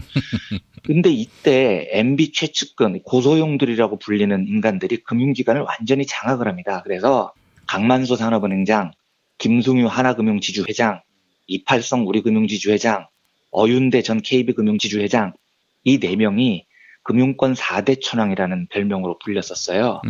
그런데 강만수 씨는 뭐 다 아시다시피 MB정권 때 기재부 장관을 지내서 나라 말아먹는데 시원하게 일조를 하신 분이죠. 이분 소망교회 다니셨습니다. 그 유명한 고소영 라인이죠. 근데 이 사람 2012년에 새누리당 원유철 의원 부탁을 받아서 원의원 지역구 플랜트 설비업체 W사라는 회사에 이 대기신용 등급이 낮았던 회사거든요. 예. 이 회사한테 490억 원대 부당대출을 지시를 했습니다. 그래서 지금 구속됐죠. 4대 천왕 중에 한 명이라는 김승유 하나금융지주회장 고대 나왔습니다. 이명박 동기예요. 어윤대 KB금융지주회장 이 사람도 고대 나왔습니다. 이명박 대학 2년 후배예요. 이팔성 우리금융지주회장 이 사람도 고대 나왔습니다. 이명박 후배죠. 4대 천왕이라는 사람이 전부 고소형입니다. 지랄도 이런 지랄이 없었던 거죠, 그때는요. 그럼 박근혜 때는 어땠느냐? 서금회라는 게 있었습니다. 네. 서금회는 서강대 출신 금융인의 모임들이에요. 지난 4년 동안 이 서금회가 또 주인 없는 금융권을 완전히 장악을 합니다. 홍기태 KDB 금융그룹 회장, KDB가 산업은행이죠. 강만수가 행장 맡았던 이 사람 서강대 출신입니다. 이덕훈 수출입은행장, 서강대 출신이에요. 홍성국 대우증권 사장, 서강대 출신입니다. 이런 미친 짓거리들을 지난 보수정권 9년 동안 했습니다. 금융권이 무슨 공수부대 훈련장입니까? 온통 낙하산으로 사람들을 다 채우게요. 예? 근데 문제는 이제 새 정부가 들어와서 이런 학연, 지연, 인사가 비로소 끝날 조짐을 보입니다. 그러면 이 경우 무주공산이 된 금융권 수장을 뽑는 과정을 정말 설계를 잘해야 됩니다. 고소영, 서금회 같은 낙하산이 와서도 절대로 안 되지만 무주공산이 됐다고 윤종규 같은 자가 셀프 연임이라는 희대의 개그를 벌여서도 안 된다는 뜻입니다. 예. 이 과정을 잘 설계하지 않으면 우리가 열심히 투쟁해서 재벌이 없는 세상을 만들어도 월과 같은 탐욕적인 세력이 한국 금융하고 기업을 장악하게 됩니다. 죽 써서 개 주는 거죠, 이러면요. 투쟁하면서 고생은 우리가 하고 과실은 왕서방이 챙겨가는 겁니다. 이 윤종규라는 자가 왜 셀프 임명이라는 사기극을 통해서 차기 KB금융지주 수장이 돼서는 안 되냐면요. 이 자는 금융의 공공성이라는 걸 전혀 이해를 못하는 전형적인 월가 스타일이에요. 예. 박근혜가 작년에 공기업 공공부문 성과연봉제 도입하겠다고 난리를 쳤죠. 예. 이제야 문재인 정부에서 그 그릇된 일을 바로 잡았습니다. 그런데 이때 박근혜가 주인이 없는 영역인 금융권에도 성과연봉제 도입을 강행을 했어요. 그런데 이 윤종규라는 자는 그때 KB금융지주에서 성과연봉제 도입에 제일 앞장섰던 인물입니다. 한마디로 박근혜 따까리였다는 이야기죠. 근데 이런 자가 정권이 금융권 인사에 개입을 하지 않는 틈을 타서 셀프 연임을 시도해서 다시 국내 최대의 금융그룹 수장이 된다는 게 말이 안 되는 겁니다. 금융은요, 절대로 사적인 영역이 아닙니다. 굉장히 공적인 영역이에요. 그리고 막강한 힘을 갖고 있습니다. 미국 GDP의 60%가 금융 영역에서 나옵니다. 그러니까 미국이라는 최강대국의 부의 60%를 월가가 장악을 하고 있는 거예요. 우리도 이게 25%나 됩니다. 그런데 금융이 이렇게 막대한 덩치와 힘을 가지는 이유는 고객들이 돈을 많이 맡겼기 때문입니다. 즉 금융회사 돈이 아니고 고객들의 돈을 바탕으로 생긴 힘이라는 거예요. 그리고 금융은 그런 국민의 자산을 관리해서 꼭 돈이 필요한 부분으로 융통을 시켜주는 공적인 역할을 해야 됩니다. 그런데 여기에 탐욕이 개입을 하면은요, 월가가 지배하는 세상이 돼버리는 겁니다. 재벌 몰아냈더니 더 또라이가 세상을 지배하는 거죠. 그래서 우리가 세상을 설계할 때는 금융은 근본적으로 공적인 영역이라는 확고한 믿음 속에서 시작을 해야 됩니다. 돈으로 돈을 버는 탐욕이 금융을 지배를 해서는 안 된다는 이야기입니다. 그런데 윤종규 같은 자가 금융을 이끌잖아요. 그럼 무슨 일이 벌어지느냐. 윤종규가 지난 3년 동안 제일 야심만만하게 밀어붙인 사업이 대출을 할 때 금리를 더 높게 붙여서 대출을 하면, 높은 금리로 돈을 빌려주면, 그러면 그 직원의 성과를 1.5배로 쳐주는 일을 강행을 했습니다. 이게 무슨 뜻이냐면요. 은행이 국민과 기업으로부터 돈을 더 뜯어내면, 야, 너 참 잘했다. 너 성과 좋네. 승진시켜줄게. 이런 평가 틀을 윤종규가 만들었다는 겁니다. 이러면 금융의 공공성이 박살이 나죠. 이러면 KB국민은행 직원들은 너도 나도 국민들로부터 이자 더 뜯어내려고 혈안이 될 겁니다. 그래서 공적인 영역을 돈거리는 인간들이 지배를 하면 그 손해는 다 국민이 입게 돼요. 윤종규는 그런 철학을 가진 사람입니다. 더 안 되는 이유는요. 우리가 재벌을 몰아내고 주인 없는 회사들의 세상을 설계를 할 때 제일 중요하게 생각해야 될 것이 바로 노동자들을 존중하는 의식을 갖추도록 설계를 짜놔야 된다는 겁니다.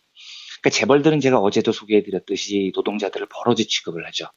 근데 그래서 그 재벌들을 몰아놨더니 이번에는 노동자들을 바퀴벌레 취급하는 월가형 탐욕가들이 기업을 차지하면 이것도 죽소석해주는 꼴입니다. 그렇죠. 근데 이 윤종규라는 자가 얼마나 악랄한 반노동자적인 경영자냐면요. 지금 KB국민은행 노동조합을 이끄는 박홍배 위원장이 상당히 강성 노조위원장입니다. 그래서 KB국민은행 노동조합 역사상 결선 투표 없이 1차 투표에서 과반을 얻어서 당선된 유일한 노조위원장이기도 해요. 조합원들로부터 상당한 신망을 받는 분입니다.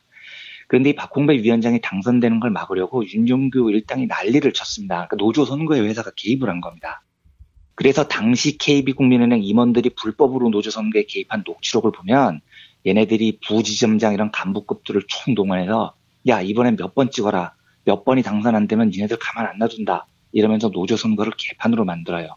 그리고 투표를 할 때 임원들이 그 투표를 옆에서 이렇게 지켜봅니다. 누구 찍나.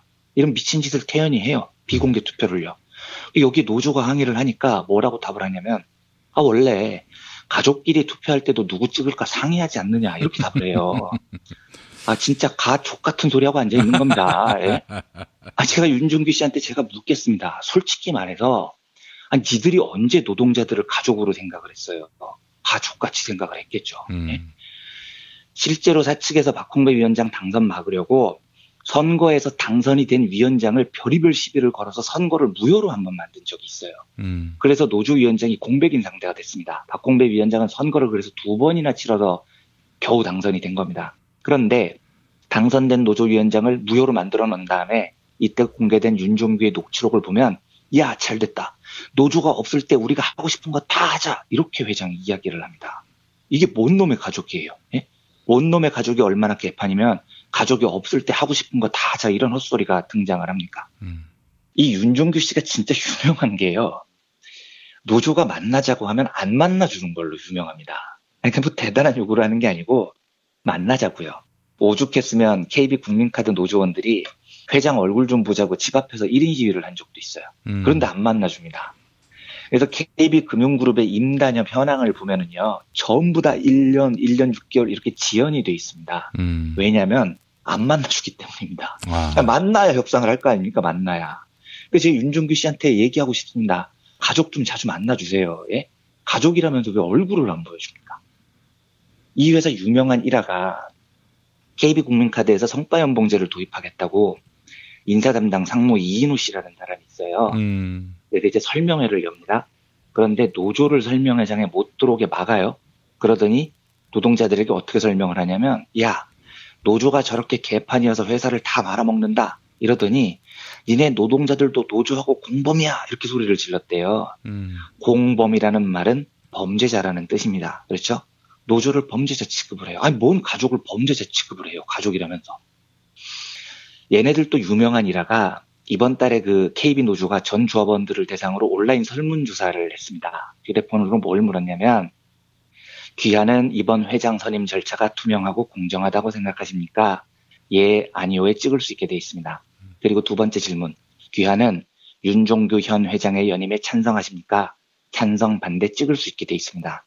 이걸 이제 이틀 동안 설문을 받았는데요. 5일하고 6일에요. 6일 설문조사 마감하기 직전 오후 3시부터 5시까지 2시간 동안 갑자기 이때 연임에 찬성한다는 설문이 폭발적으로 들어오기 시작합니다. 이때 4,252건이 이 2시간에 찬성 설문을 찍었어요. 예. 이상하잖아요. 노조가 보기에. 마감 2시간 전에. 그 전까지는 80%가 넘는 압도적인 연임 반대 여론이 높았거든요. 예. 그래서 뭔 일인가 노조가 IP를 추적해서 까봤습니다. 그랬더니 17개 단말기에서 찬성이 4,252건이 나온 거예요. 그러니까 여론을 조작했다는 겁니다. 얘네들이요. 참 꼼꼼한 새끼들입니다. 노조가 하는 설문조사에 이런 고차원 기술을 동원을 해서 개입을 할 참신한 아이디어는 어디서 나오는 거예요. 그 시간에 경영이나 좀 잘하죠. 그런데 진짜 웃긴 게 이렇게 조작을 했어요. 4,252건 찬성이 고작 17대 단말기에서 나온 부정투표를 했는데 그 부정투표를 빼면 연임 반대 여론이 81.4%로 압도적으로 높았거든요. 그러면 4,252건 조작한 걸 넣으면 어떻게 되느냐. 이것도 과반 이상의 연임 반대로 나와요. 그러니까 조작을 했는데 조작도 제대로 못합니다. 이왕 조작할 거면 한 5,000건 해서 연임 찬성이 50%를 넘기게 할 것이지. 그것도 계산을 제대로 못해가지고 조작한 결과가 연임 반대로 나왔습니다. 얼마나 무능한 애들입니까? 이런 애들이 어떤 애들이냐면 맨날 은행 털러 강도짓을 하러 가는데 갈 때마다 붙잡히는 멍청한 은행 강도들 있잖아요. 노조 선거에도 개입하고 노동자들한테 노조를 범죄자라고도 부르고 여론조사도 조작하고 나쁜 짓은 다 하는데요. 할 때마다 족족 적발이 돼요. 아니, 이왕 나쁜 짓 할 거면 좀 걸리지 말고 잘 좀 하던가요. 네? 다음 주 화요일에 면접이 진행됩니다. 윤종규 혼자 하는 단독 면접이어서 연임은 거의 확정적이라는 보도가 지금 나오고 있습니다. 하지만 저는 KB 노동자들에게 부탁드립니다. 이 투쟁을 멈춰서는 안 됩니다. 어떤 일이 있어도 이 일을 막아주시기를 간곡히 부탁드립니다. 왜냐하면 이번 KB금융지주회장 선임 절차는 주인 없는 회사, 금융이라는 공적 영역의 회사의 수장을 뽑을 때 한국 사회가 어떤 선례를 남기는지를 결정하는 굉장히 중요한 절차이기 때문입니다. 저는 그래서 KBS, MBC 사장 뽑는 절차도 굉장히 중요하다고 생각을 하고 그것만큼이나 이 KB금융지주 같은 금융권 회사의 선장을 뽑는 절차도 중요하다고 생각을 합니다. 이 뽑는 절차에 대해서 공적인 국민의 합의가 있어야 됩니다. 예를 들면 KBS, MBC 같은 경우는 김용민 PD님께서는 국민투표로 하자라는 제안을 하셨죠. 예. 이런 것처럼 주인이 없는, 재벌이 없는 세상을 우리가 만들었을 때 그 회사의 유능한 선장을 어떻게 뽑을지를 하나하나 설계를 해나가야 됩니다. 그리고 그 선례를 지금 KB금융지주가 만들어야 됩니다. 그러니까 KB금융그룹 산하에 모두 7개의 노동조합이 있는데 이 7개 노동조합 동지들의 어깨에 우리나라 금융의 공공성을 지키기 위한 정말로 무거운 과제가 지금 걸려 있는 겁니다. 그래서 KBS, MBC 두 회사 노동자들 못지않게 KB금융그룹 소속에 있는 노동자 동지들께 잘 싸워주시기를 부탁드립니다. 당당하고 뜨겁게 싸워주셔서 윤종규 같은 자의 연임을 꼭 막아주십시오. 저는 진심을 다해서 응원을 드리도록 하겠습니다. 금융감독 기관이 어떻게 개입할 방법은 없습니까? 그게 이제 금융의 공공성을 해친다고 해서 굉장히 금기시되는 일인데요. 저는 금융기관의 수장을 뽑는 일에 정부가 낙하산을 보내서는 안 된다는 확고한 원칙이 있지만 금융권의 수장을 뽑는 민주적인 절차를 정부가 만드는데 개입을 해야 된다고 생각을 합니다. 예. 이 절차의 설계도가 있어야 돼요. KBS나 MBC도 마찬가지입니다. 어떠한 경우에도 정권의 입맛에 맞게 좌지우지 되지 않도록 공적인 영역이니까 그 선장을 뽑는데 가장 유능하고 가장 공적이고 가장 노동자들과 소통을 잘할 수 있는 지도자를 뽑는 절차를 만들어야 됩니다. 근데 이걸 그냥 만들려고 하면 만들겠습니까? 당연히 정부가 개입을 해야죠. 그리고 이 과정을 만들 때는 국민의 여론을 들어야 하고 뜨거운 토론이 있어야 됩니다. 저는 그 절차는 반드시 정부가 개입을 해야 된다고 생각하는 쪽입니다.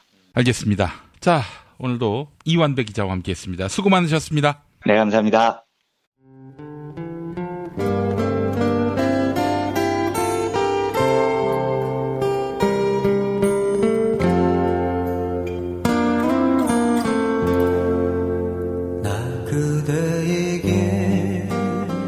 뜨거운 여름이 가고 어느새 찬바람이 옆구리를 스치면 왠지 뜸해졌던 그리운 친구 생각나시죠? 몇 년 만에 만나도 바로 어제 본 것 같은, 말 안 해도 내 마음 누구보다 잘 알아주던 속 깊고 다정한 친구 다 있잖아요. 마치 민중의 소리 같은? 이렇게 마음 맞는 친구랑 뜨거운 국물에 소주 한 잔이면 같이 할까요? 당신의 든든한 절친 민중의 소리가 오늘도 당신을 응원합니다.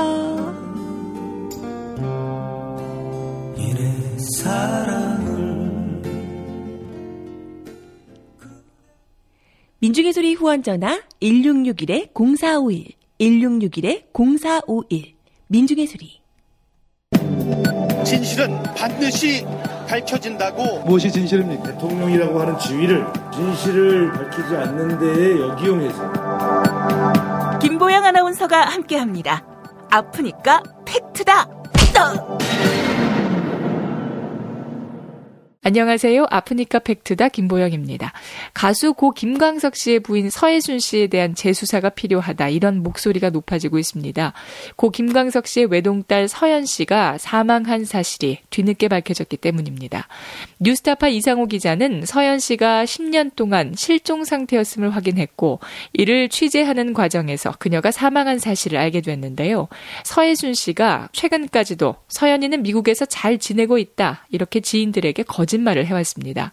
이에 대해 이상호 기자는 서혜순 씨가 고 김광석 씨의 음원 저작권 문제 때문에 딸의 죽음을 숨긴 것으로 추정된다라고 밝혔는데요. 그렇다면 고 김광석 씨의 음원 저작권 누가 관리한 것이 맞을까요? 먼저 김광석 씨는 생전에 작곡가와 작사가의 권리인 저작권, 그리고 공영 수익에 대한 권리인 저작 인접권을 자신의 아버지에게 양도했습니다.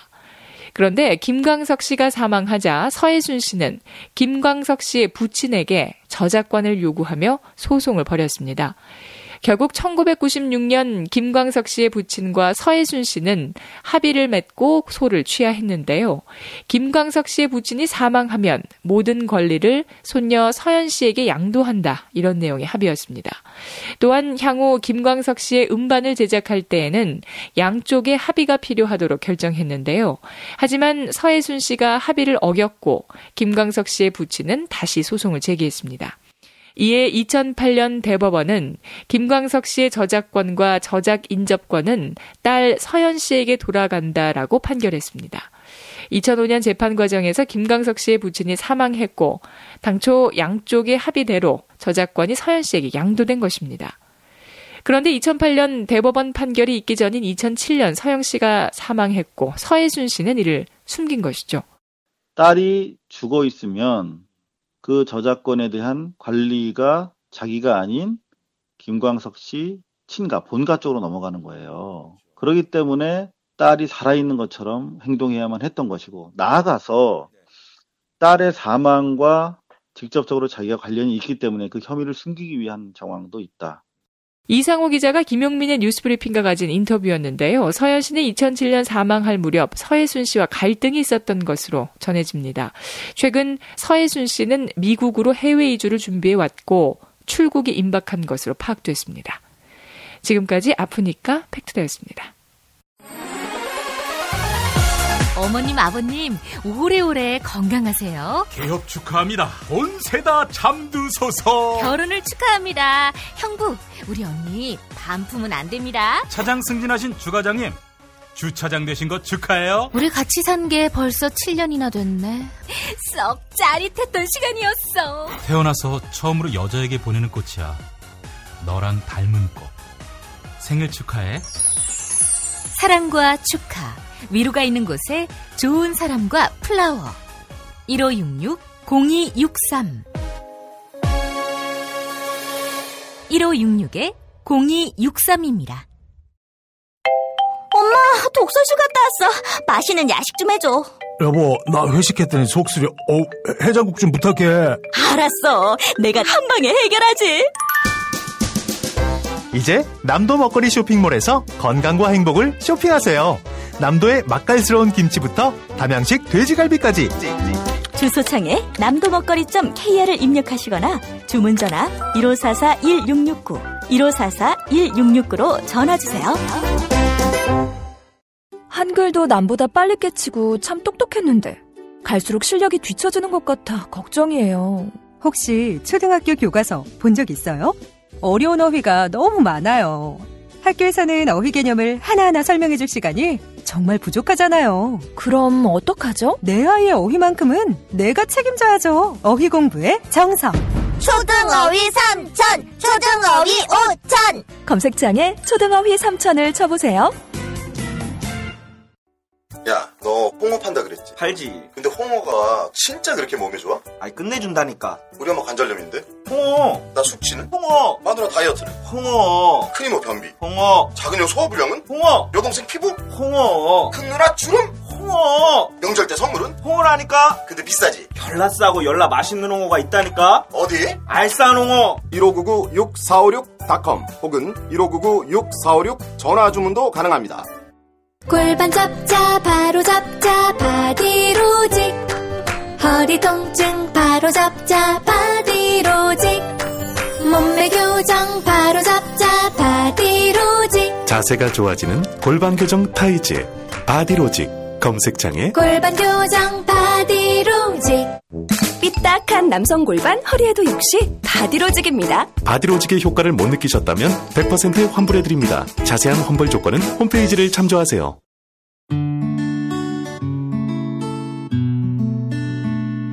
당신과 내가 좋은 나라에서 그 정의로운 나라 그곳에 산다면 난 그냥 좋아서 웃기만 할 거예요.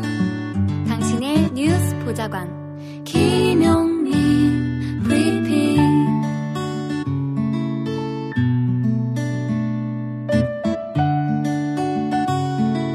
대한민국 뉴스 브리핑의 선두주자 김용민 브리핑. 계속해서 김보영 아나운서가 오늘의 날씨를 전해드립니다. 날씨를 전해드리겠습니다. 오늘도 전국이 대체로 맑은 가운데 완연한 가을 날씨를 보이겠습니다. 아침에는 내륙 곳곳에 안개가 끼는 곳이 있겠습니다. 미세먼지 농도는 전국이 보통 단계를 나타내겠는데요. 낮 기온 서울 27도, 대구 28도, 전주와 대전 27도로 예상됩니다. 주말을 지나 다음 주 초반까지는 맑은 날씨를 보이겠습니다. 여기는 대한민국 브리핑 1번지 김용민 브리핑입니다.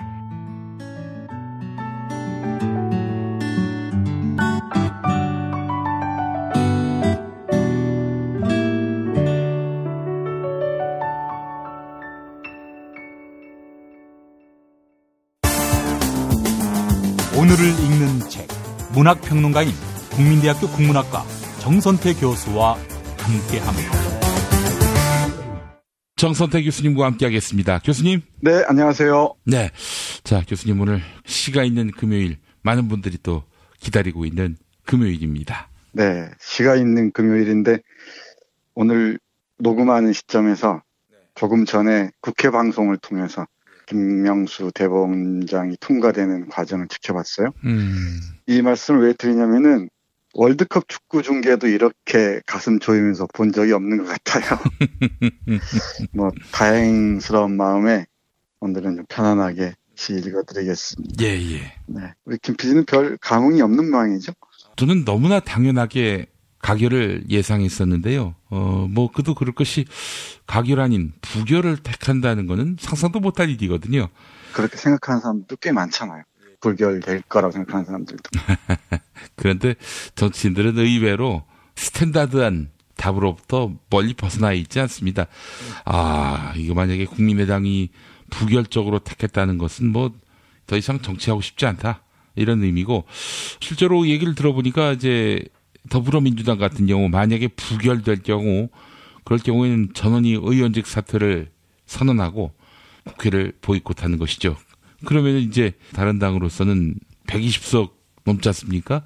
네. 국회 선진화법을 넘어서는 의석을 갖고 있는 당이 전원 의원직을 사퇴하면은 할 수 있는 게 많지 않아요. 그래서 국민들이 또 밖에서 가만히 있겠습니까? 전면적인 의원직 사퇴를 요구할 것이고, 또 그러면 조기 총선을 또 압박받을 것이란 말이죠. 그러면 자기들이 어떻게 하겠어요? 그런 그림이 있었군요. 예. 역시 김 PD가 정치에 관해서는 저보다 몇 수 위인 것 같습니다. 이거 별 말씀하겠습니다. 저는 그저 초조하기만 해서 오늘 하루 애를 태웠었습니다. 예. 그것도 모르고. 예, 오늘은 김명국 시인의 베트남 처갓집 방문이라는 시집 소개해드리면서 몇 편을 읽어드리겠습니다. 예. 요즘 베트남이나 필리핀이나 다른 나라로 장가든 분들이 꽤 많죠. 제 주위에도 적지 않은데, 저 시골에서 농사를 지으면서 베트남 처갓집을 오가고 하는 모양입니다. 이 시인이. 예. 그 과정에서 쓴 시들이 있는데 참 오랫동안 여운이 남습니다. 점점 초라해져가는 농촌의 풍경 속에서 과거를 그리워하기도 하고, 또 베트남에 있는 처갓집을 방문해서는 베트남의 오늘에서 한국의 과거를 보기도 하고, 그리고 한국 사회에 들어와서 사는 다른 나라 사람들 그 이야기들도 들려주고 하는 시입니다. 먼저 읽으면서 말씀드리죠. 대숲이 있는 작은 마을이라는 시입니다. 시골에서 어린 시절을 보내신 분들은 기억이 새록새록 하실 줄 압니다. 특히 이렇게 맑은 날이 계속될 때는 더욱 그렇고요. 네, 읽어보겠습니다. 시리도록 투명한 햇살이다. 눈길 닿는 곳마다 깨진 사금파리들이 은빛 언어가 되고, 아침 해가 떠서 저녁 해가 질 때까지 강물은 잔잔하다. 아침마당에 빨랫줄처럼 늘어진 햇살을 칭칭 감아 올리던 나팔꽃 눈들이 보랏빛 물방울을 터뜨려 놓았다. 풀 끝에 이슬을 손톱으로 톡톡 건드려 밤새 오므렸던 채송화 꽃송이를 부끄럽게 벌리면서 고요한 하루가 시작된다.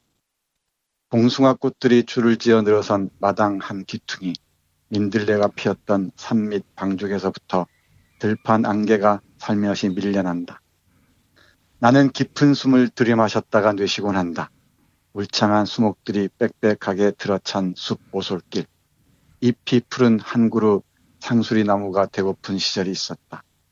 가지를 떠난 새들이 어디론가 휙 날아갔다 날아오기도 하면서 풍성한 아침 햇살을 풀어놓은 채 게을물이 낮은 돌 그림자를 건드려 작은 여울을 이루는 것을 보았다. 물 흐름 소리가 좋아 조용히 지느러미를 너울거리며 고깃대가 납작한 돌틈 나무 사이로 날래게 몸을 감춰 숨어드는 것을 보았다. 나는 고요한 강 언덕까지 나가본다. 나무 등짐 하나 가득 지고 노루묵게를 내려오는 산나무꾼처럼 털 끝에 이슬이 묻은 검은 까마귀떼 깃털이 떨어져 있는 외길목. 당산나무 그림자의 탑처럼 선다. 줍지 않은 논바닥 진흙땅에 박힌 이삭가도 같이 하늘 우물에 빠뜨린 눈썹 몇 개쯤 아득히 있고, 갈수록 빛이 나는 저 억새 풀밭에 억새꽃이라든가 갈대가 바람에 몸을 꺾는 들판, 후두두 잎턴 쌀이나무가 기러기 울음 젖을 때 마음의 장작에 불씨 몇 줌 꺼내 노을을 지피고 감나무 그 북디붉은 전설이 까치밥으로 연근 대순마을에서 나는 동면하는 산짐승 마냥 긴 겨울을 나고 이른 봄 햇살로 다시 태어나리라. 네, 이렇게 끝나십니다. 참 아주 아름답죠? 예. 언제까지 이런 시골 풍경을 그리워만 해야 할지 잘 모르겠습니다. 예. 저도 내려갈 때가 다가온 것 같은데. 아니, 낙향은 어디로 하시게요, 교수님? 저는 이 고향이 있으니까. 지리산. 네. 언제든지 마음만 먹으면 내려갈 수 있는데 또 쉽지가 않죠, 마음처럼. 예. 이 시에서는 시리도록 투명한 햇살에 빛나는 풍경들을 하나하나 정말 아름답게 그리고 있는데요. 삶은 또 그렇게 호락호락하지가 않죠. 네. 이런 또 풍경은 풍경이고 풍경 속에서 또 마음고생하는 분들의 마음도 이해는 해야 될 것 같습니다. 저의 헤아림이 어디까지 닿을지는 잘 모르겠습니다만은 우리 고향을 시골에 둔 여러분들과 함께 이 대숲이 있는 작은 마을 함께 읽어봤으면 좋겠습니다. 예. 한 편 더 볼까요? 그럼요. 이 시집의 제목이 베트남 처갓집 방문이라고 했잖아요. 예. 그래서 시인이 베트남의 처갓집을 방문해서 쓴 시편들이 쭉 이어집니다. 그중에 한 편 맹그로브 정글에 베트공이 없다라는 시 소개해 드릴 텐데요. 예. 베트남 열대 지방에 가면 맹그로브라는 나무가 있잖아요. 뿌리를 물에 내리고 있는 열대 나무들이 있는데 그 나무들을 우리가 자주 볼 수 있는 건 영화를 통해서입니다. 베트남 전쟁을 배경으로 한 영화들이죠. 처갓집 근처에 이런 맹그로브 숲이 있었던 것 같습니다. 당연히 베트콩은 없죠. 평화로운 장인 어른이 사시는 마을이 있을 뿐이죠. 처갓집에 가서 본 풍경 읽어드리겠습니다.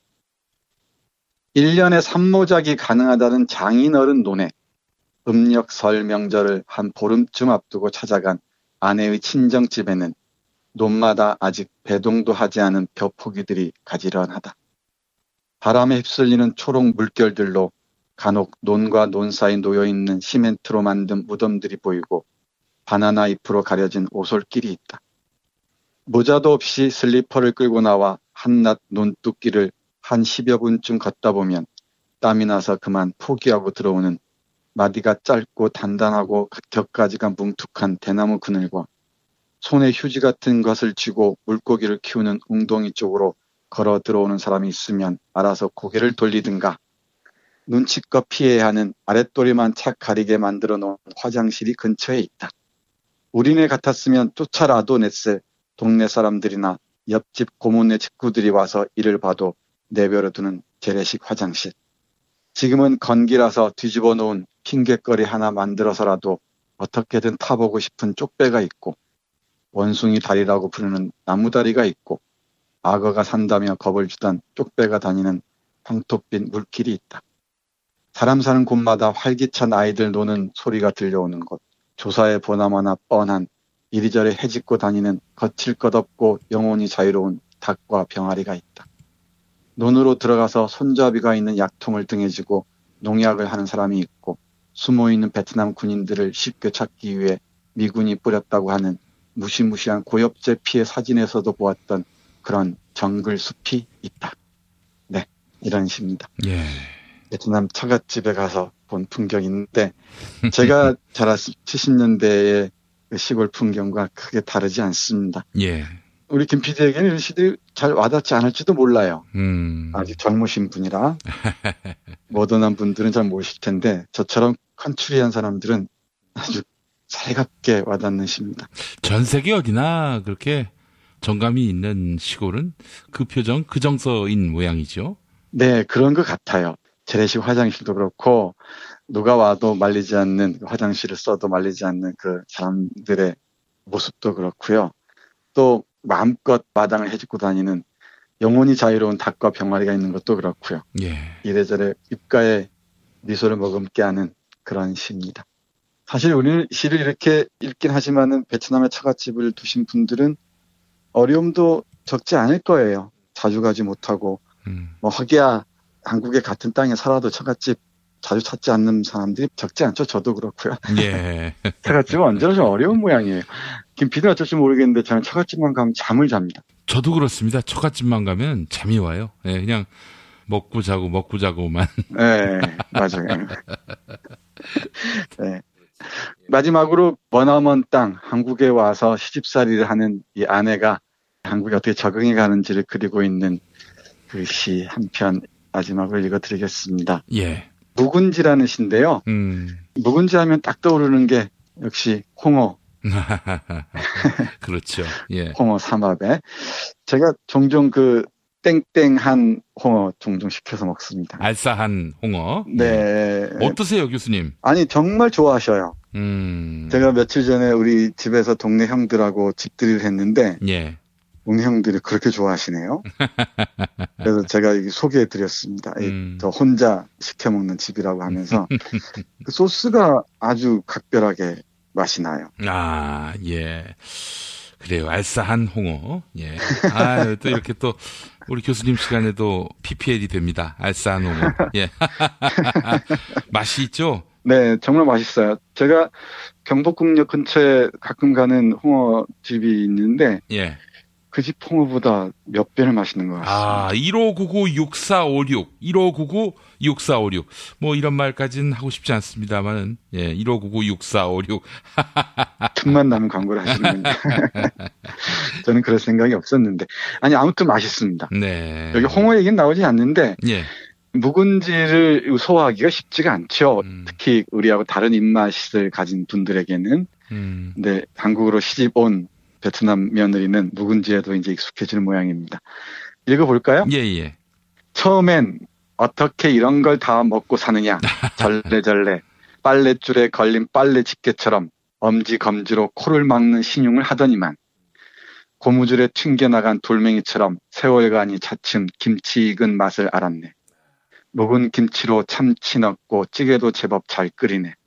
국적 따고 난 뒤로는 누엔티빗리행에서 한채연이라 개명도 하고 한국 사람 다 되었다 자랑이라도 하고 싶었던지 요즘 들어 북적 국제전화 통화 시간이 길어진 아내. 장인어른 눈에다 이삭걸음을 주듯 한글로 이름 가르쳐준다고 꼭꼭 눌러 연필심이 부러져라 힘주고 김도훈이라 글씨도 종이에 써서 잘 한번 써보라고 눈깔 사탕 깨물고 앉아있는 아들놈한테 머리 쓰다듬으며 폴폴 된장 냄새가 나는 훈장 노릇도 곧잘 하는 아내. 네, 이렇게 나누십니다. 아이고, 참. 네, 풍경이 선하죠. 예, 예. 네, 이 낯선 땅에 와서 시집살이가 얼마나 힘들겠습니까? 우리 눈에는 좀 이국적으로 보이겠지만은 이분들도 역시 우리 사회의 한 구성원들이죠. 어떻게 함께 살아갈 것인지 멀리서 가까이서 깊이 고민하고 또 이해하고 해야 할 줄 압니다. 명절을 앞두고 딱 좋은 시네요. 네. 근데 이 시인과 이 시인의 아내는 또 처갓집을 그리워할지도 모르겠어요. 아이, 그렇죠. 아무래도, 예. 아이고, 다문화인데도 알콩달콩 잘 사시네. 네. 네, 그러게 말입니다. 예. 아, 이런 분들이 많대요. 근데 어쩌다가 한 번씩 좀 사나운 뉴스들이 나오고 그러잖아요. 그렇죠. 예. 근데 그런 또 사람들이나 그런 사건들은 어디나 있게 마련이고요. 예. 이제 앞으로는 점점 더 이런 관계들이 많아질 텐데 다문화라는 말보다는 우리 공동체 안에서 함께 살아가는 구성원으로서 살아갈 방법들을 이래저래 궁리를 해봐야 될 줄 압니다. 예, 알겠습니다. 아, 교수님 정감 있는 시 너무나 감사합니다. 이렇게 해서 이번 주 마감하는군요. 네, 우리 베트남 처갓집 방문으로 마감했습니다. 예, 다음 주 이제 추석 연휴 앞둔 한 주간 또 좋은 시, 또 좋은 책 기대하겠습니다, 교수님. 네, 알겠습니다. 예, 교수님 감사합니다. 네, 고맙습니다.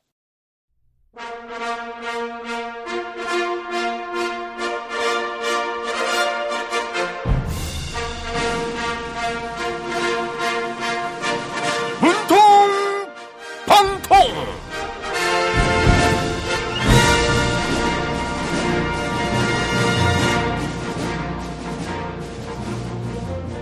네, 오늘도 문고 안 나오셨습니다.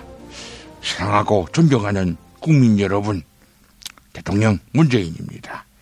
김명수 대법원장 임명 동의안이 국회에서 통과됐습니다. 더불어민주당 추미애 대표, 우원식 원내대표 리더십이 빛을 발했습니다. 무슨 소리 하는 겁니까? 국민의당 결단으로 대법원장이 탄생한 겁니다. 우리는 무조건 반대하는 야당이 아닙니다. 국민의당은 자율투표를 했잖아요. 국민의당 내부에서도 안 대표가 입장을 정하라. 왜 입장을 정하지 않는가? 이런 반발이 있었다고 하던데요. 그렇습니까? 언제는 외계인, 벽 이렇게 조롱하더니 왜 나한테 갑자기 입장을 정하라고 하는 건지 당최 모르겠습니다. 정부와 여당은 협치한다 이런 약속이나 지키십시오. 저도 그러고 싶은데요. 자유한국당에서 이명박 지키기에 나섰습니다. MB정부 시절 정치 공작을 수사하는 것이 정치 보복이란 거죠. MB를 건드리면 큰일 납니다. 친이명박계 정병국 바른정당 의원이 한 말 못 들었습니까? 결국 피는 피를 부른다고 했습니다. 피!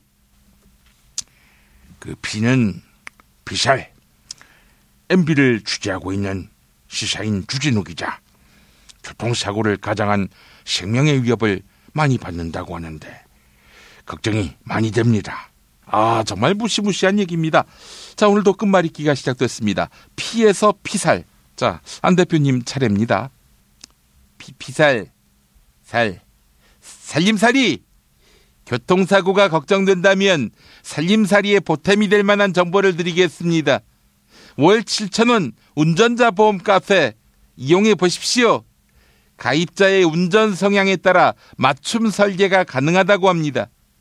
문 대통령은 폭주 운전을 하고 있으니 폭주 운전에 걸맞는 컨설팅을 해드릴 겁니다. 그리고 월 10,000원 화재보험도 있습니다. 한번 가입하면 2집이 화재보험에 가입하는 셈입니다. 문의전화 02-849-9730 02-849-9730 연휴, 휴일, 주말 없습니다. 02-849-9730 자, 살림살이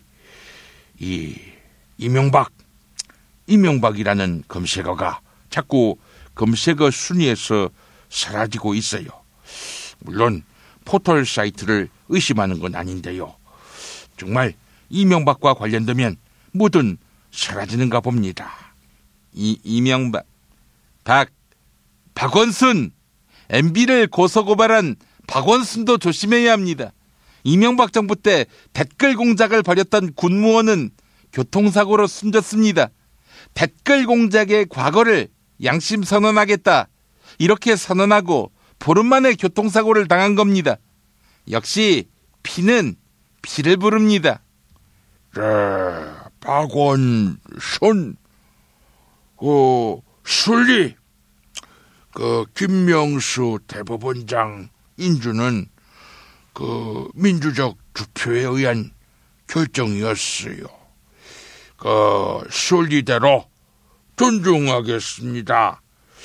그런데 사법부의 중립성을 지키려면 국회가 이를 막았어야죠. 깊은 유감을 표명합니다. 홍 대표님 말투에서 씁쓸함이 묻어납니다. 예, 혹시 국민의당 탓하시는 겁니까? 순리라고 했지요. 리스트. 국민의당 탓하지 마십시오. 바른정당 하태경 의원도 찬성표를 던졌다고 했습니다. 자유한국당에서 찬성표가 나왔을 수도 있습니다. 찬반 리스트부터 뽑아놓고 우리 당을 탓하십시오. 리스트. 트롤. 하태경이는 트롤이죠. 요즘 어린애들은 같은 팀 내부에서 진상 부리는 것을 트롤이라고 합디다. 내가 꼰대라는 말에 이 충격을 받았어. 을라들이 쓰는 말을 한번 배워봤어요. 안 대표도 우리랑 같은 편 아니었어요. 아니, 김명수를 왜 찬성해요? 안 대표도 이제 트롤짓 하는 건가요? 이 새끼야! 내가 왜 너랑 같은 편이야? 국민의당에서도 내 편은 서너 명밖에 없습니다. 이상돈 의원이 폭로한 것입니다. 안 대표님, 그 서너 분한테 정말 잘해주셔야겠습니다. 자, 오늘도 애청자 여러분이 안 대표님을 대신해서 끝말잇기 이어가 주시기 바랍니다. 팟빵 게시판에 트롤의 롤로 시작하는 단어, 이메일 주소, 사연 남겨주시기 바랍니다. 당첨자께 천연 재료로만 만드는 별을 따다 구운 과자 롤카스테라 선물해드리겠습니다. 문통방통 맞춰야겠죠. 지금부터 KBS 성우극회에서 야심차게 준비한 대한민국 정치 다큐멘터리 드라마의 맥을 잇는 듣는 드라마 특별 기획을 보내드립니다. 제대로 알기 위해서는 그 식구를 구하고 했습니다. 저는 제가 아주 존경하는 아주 믿음직한 친구 문재인이를 대친구로 돕는 사람을 정말 자랑스럽게 생각합니다. 나는 대동강 남이 됩니다. 나는 문재인을 친구로 보고 있습니다.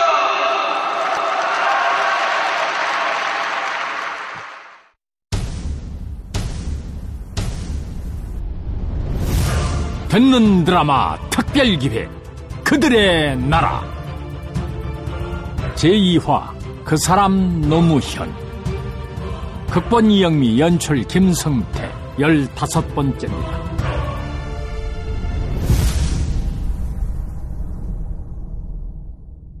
노무현의 변호사 사무실은 1982년 9월 노무현 문재인의 합동 변호사 사무실로 전환됐으며 부산에서 노동과 인권 전문 변호사로 인정받기 시작했다.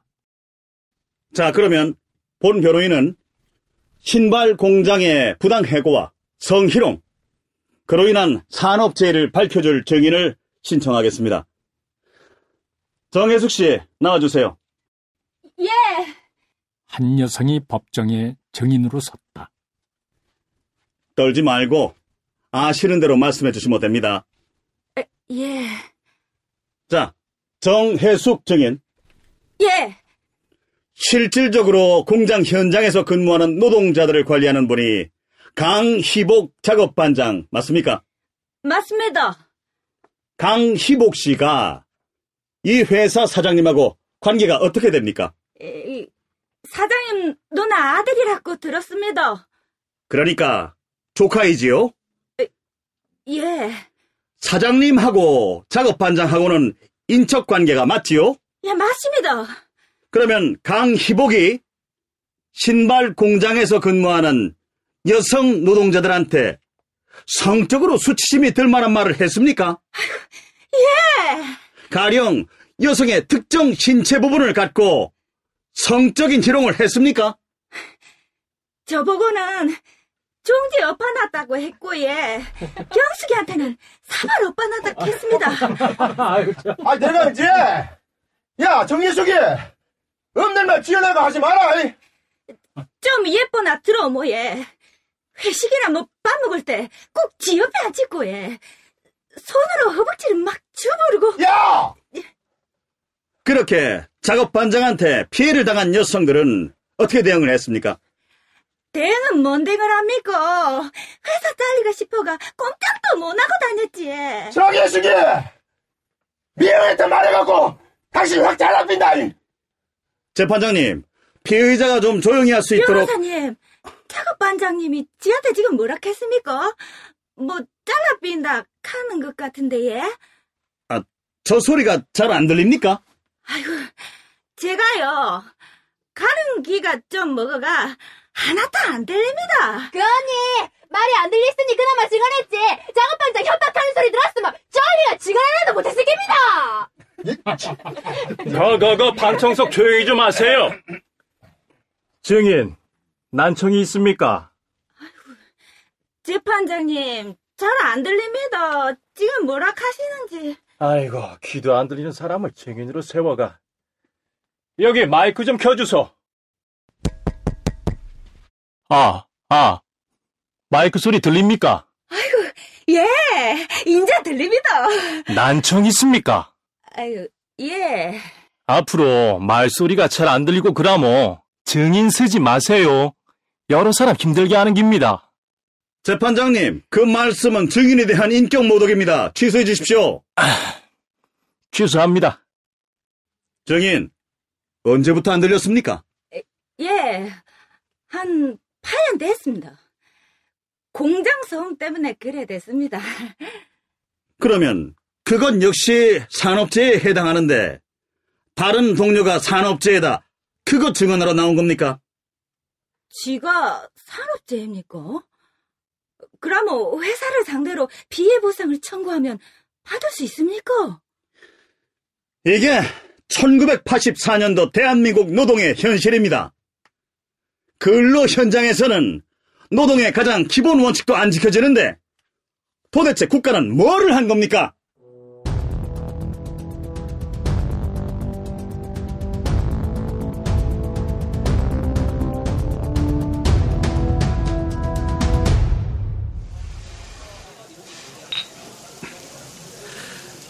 저번에 재판 때 말입니다. 근데 진짜 가슴이 아팠던 거는 난청 노동자 아니습니까? 자신이 피해자라는 사실도 모르고 있던. 예, 잘 알지요. 노무현과 문재인. 두 사람은 부산 남포동 뒷골목의 한 허름한 술집에 마주 앉았다. 에이, 이 땅에 얼마나 많은 노동자가 부당한 대우를 받고 살면서 자기가 지금 부당한 대우를 받고 있다는 사실조차 모르고 살까, 그 생각이 듭니다.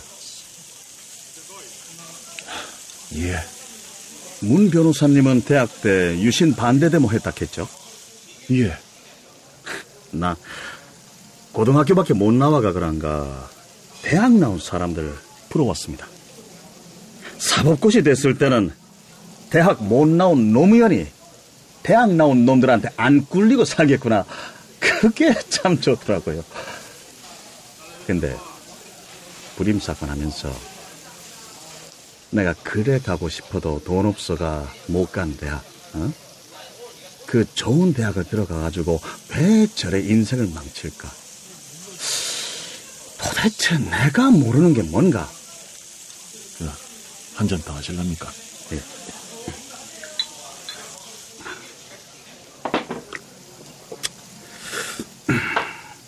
우리 문 변호사님 전태일 여사 알죠? 예. 사실은 나는 옛날엔 잘 몰랐어요. 응? 목이 타네. 조용래 변호사님께서 어느 청년 노동자의 삶과 죽음이라는 제목으로 일종의 평전을 내시던데, 네, 그거를 읽어보면서 대한민국에서 정말로 법을 알아야 하는 사람들이 노동자들이구나. 근데 그 사람들이 법을 모르고 있구나. 내가 사는 사회 곳곳에 산재한 그 부조리를 고치자고 대학생들이 인생을 망치가며 데모를 했던 거구나. 나는 정말 무식하게 잘 살았구나. 아닙니다. 우리 노 변호사님 정도면 훌륭하게 사신 겁니다. 네, 잘 알지요. 나는 마음만 먹으면 먹은 그대로 하는 사람입니다. 잘 알지요. 나는 가난한 노동자들한테 도움이 되는 변호사로 살고 싶어요. 왜? 내가 가난해 봤거든요. 가난하면요, 아무것도 눈에 안 들어옵니다. 가난해도 마음만 평화로우면 천국이다. 그거 다 헛소리입니다. 가난하면 지옥입니다. 그런데 왜 가난하냐? 대한민국 사회에서는 내가 왜 가난한지 이유를 모르는 노동자들이 너무나 많습니다. 노동이 정당한 대가를 못 받고 있기 때문에 가난한 겁니다. 부당한 대우를 당하고 소름을 당하면서도 다 팔자다, 이해합니다. 깝깝해 죽습니다. 그래서 내가 내 작은 힘이나마 도움이 된다 하면은 같이 해야겠다. 그렇게 하십시오. 괜찮겠습니까? 제가 노 변호사님하고 손잡겠다 결심했을 때 진짜 아무것도 없었습니다. 노 변호사님이 차려놓은 상 위에 숟가락 하나 얹은 거 아닙니까? 에이, 아닙니다. 내보다 나이는 어리도 얼마나 훌륭한 분인데. 존경했기 때문에 이렇게 숟가락 하나 얻는 게 너무 염치 없지 않나 난 생각도 했지만, 아이고, 존경했기 때문에 믿고 여기까지 왔습니다. 이번에는 동업자로 저 문재인이를 믿으시고 원하는 노동 전문 변호사 한번 해보십시오. 그럼 믿겠습니다. 대신 사무실에서 월급은 내 많이 안 가지고 갈게요. 나도 양심이 있지.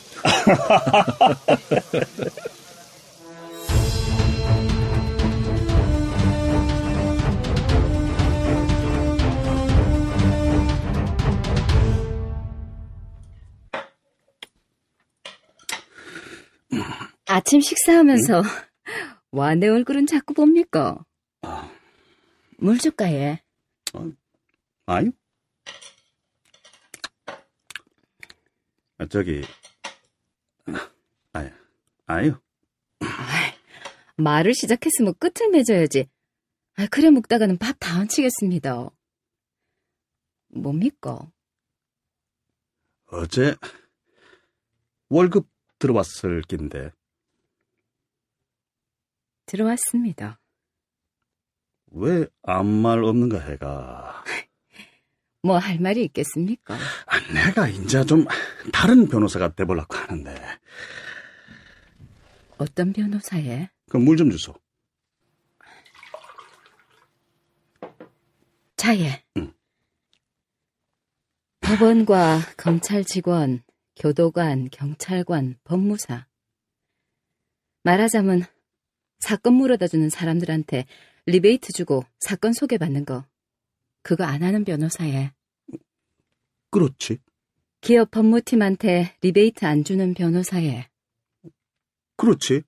그래가 은행하고 기업의 고문 변호사 자리도 끊기 있지만 그렇지.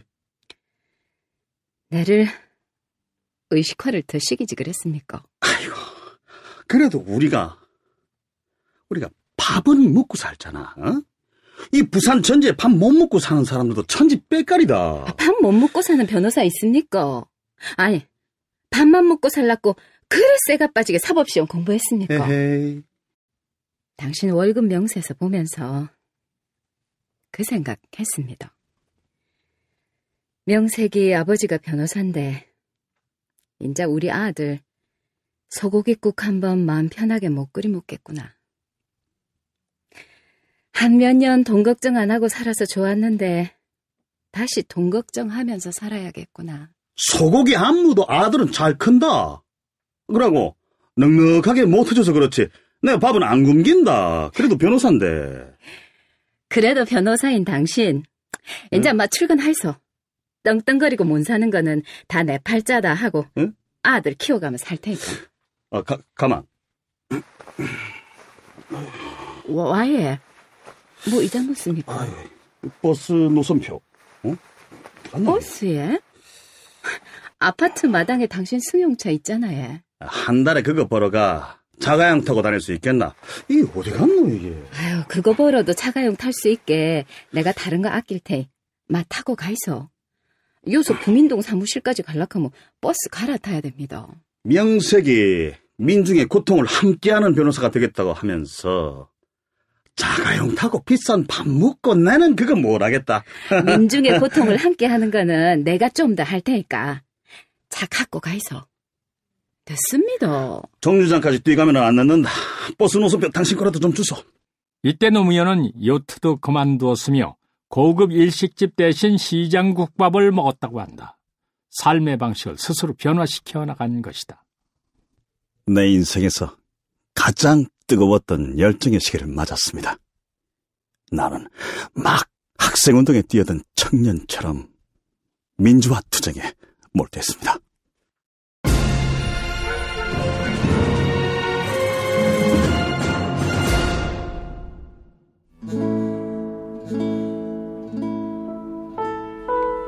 너무 슬퍼하지 마라. 삶과 죽음이 모두 자연의 한 조각 아니겠는가? 미안해하지 마라. 누구도 원망하지 마라.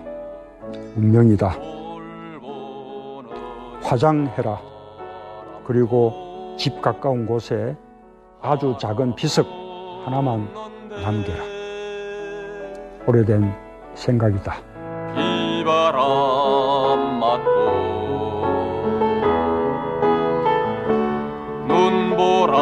눈보라쳐도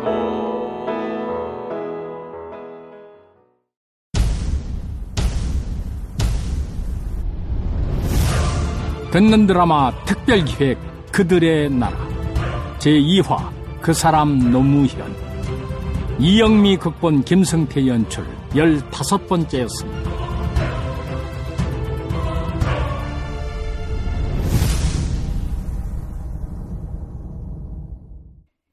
다음 내용은 팟캐스트 포털 팟빵에서 듣는 드라마 특별기획 그들의 나라를 검색하시면 청취하실 수 있습니다. 듣는 드라마 특별기획 그들의 나라 여러분의 많은 청취 바랍니다. 탄핵 때문에 뭐 이야기를 전달을 하려고 해도 길을 막고 듣질 않아요. 회족 수준으로 쪼그라든 한국 보수. 회생의 길은 과연 있을까? 변화된 정치 환경, 갈 길 잃은 보수에게 새로운 희망을 제시한다. 애국 보수의 화려한 부활과 집권을 위한 본격 가이드, 김용민의 신간, 보수를 지켜라. 진중권도 투표하는 보수 정당. 광주에서도 일당이 될 수 있는 보수 정당. 젊은이들의 입당이 줄을 잇는 보수 정당. 언제까지 민주당 정의당을 부러워만 할 것인가? 부러우면 진다니까? 자유한국당 당원 김용민이 쓴 보수를 지켜라. 이김에서 나왔습니다. 이준호동 희망센터 이사 권영국 변호사입니다. 이준호동 희망센터는 동남아시아 저개발 국가의 이주노동자들과 함께하고 있습니다. 시골 오지 마을에 학교를 만들고 마을 주민들이 공동체를 이루어 운영하도록 돕습니다. 포털 검색창이나 페이스북에서 이주노동 희망센터를 검색하시어 후원회원이 되어주세요. 노동 존중 생산과 소비를 통한 사회연대를 추구하는 문자당이 함께합니다.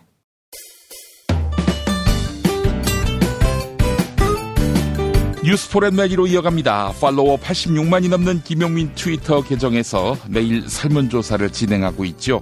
도널드 트럼프 미국 대통령의 유엔 총회 연설이 입방아에 오르고 있습니다.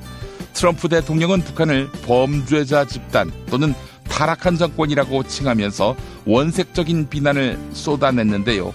이어서 미국과 동맹국이 위협받는다면 북한을 완전히 파괴할 수밖에 없다. 이렇게 밝혔습니다. 잦은 돌출 발언과 말바꾸기로 비판을 받고 있는 트럼프 대통령이지만 미국 대통령의 발언은 그 무게감이 다르지요. 트럼프 대통령의 강경 발언, 시민들은 어떻게 받아들이고 있을까요? 모두 3,073분의 의견이 모아졌습니다.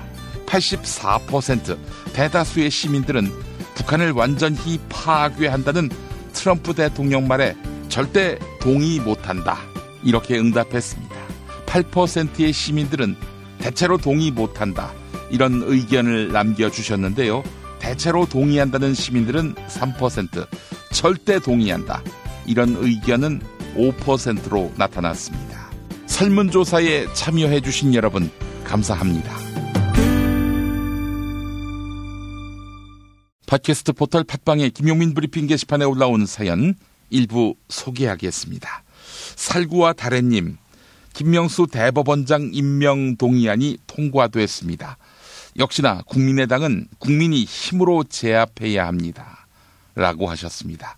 그렇습니다. 촛불 시민들이 이겼고요. 동성애 반대, 일부 보수 개신교인들이 졌습니다. 시간을 거스르는 자님, 장자연 자살 사건에 대한 수사도 당시 MB정부의 압력이 작용했는지 재수사가 필요합니다. 라고 하셨고, 멍공주 83님, 울산과학대 청소노동자분들 힘내세요. 소액이지만 후원했습니다. 우리 모두 연대합시다. 라고 하셨고, 물과 바람과 소리님, 울산과학대 학생 여러분들, 취업하기 어렵다 해도 괴물은 되지 맙시다. 바람 264님, 울산과학대 학생들은 싼 값에 영혼을 팔았네요. 그러면 벌 받습니다. 네, 영혼을 팔았다는 인식은 있을까요? 이런 의문도 듭니다. 약자를 짓밟은 죄 평생 갈 겁니다. 부끄러운 줄 모른다면요. 2017년 9월 22일 금요일 김용민 브리핑 모두 마치겠습니다. 애청해 주신 여러분 감사합니다.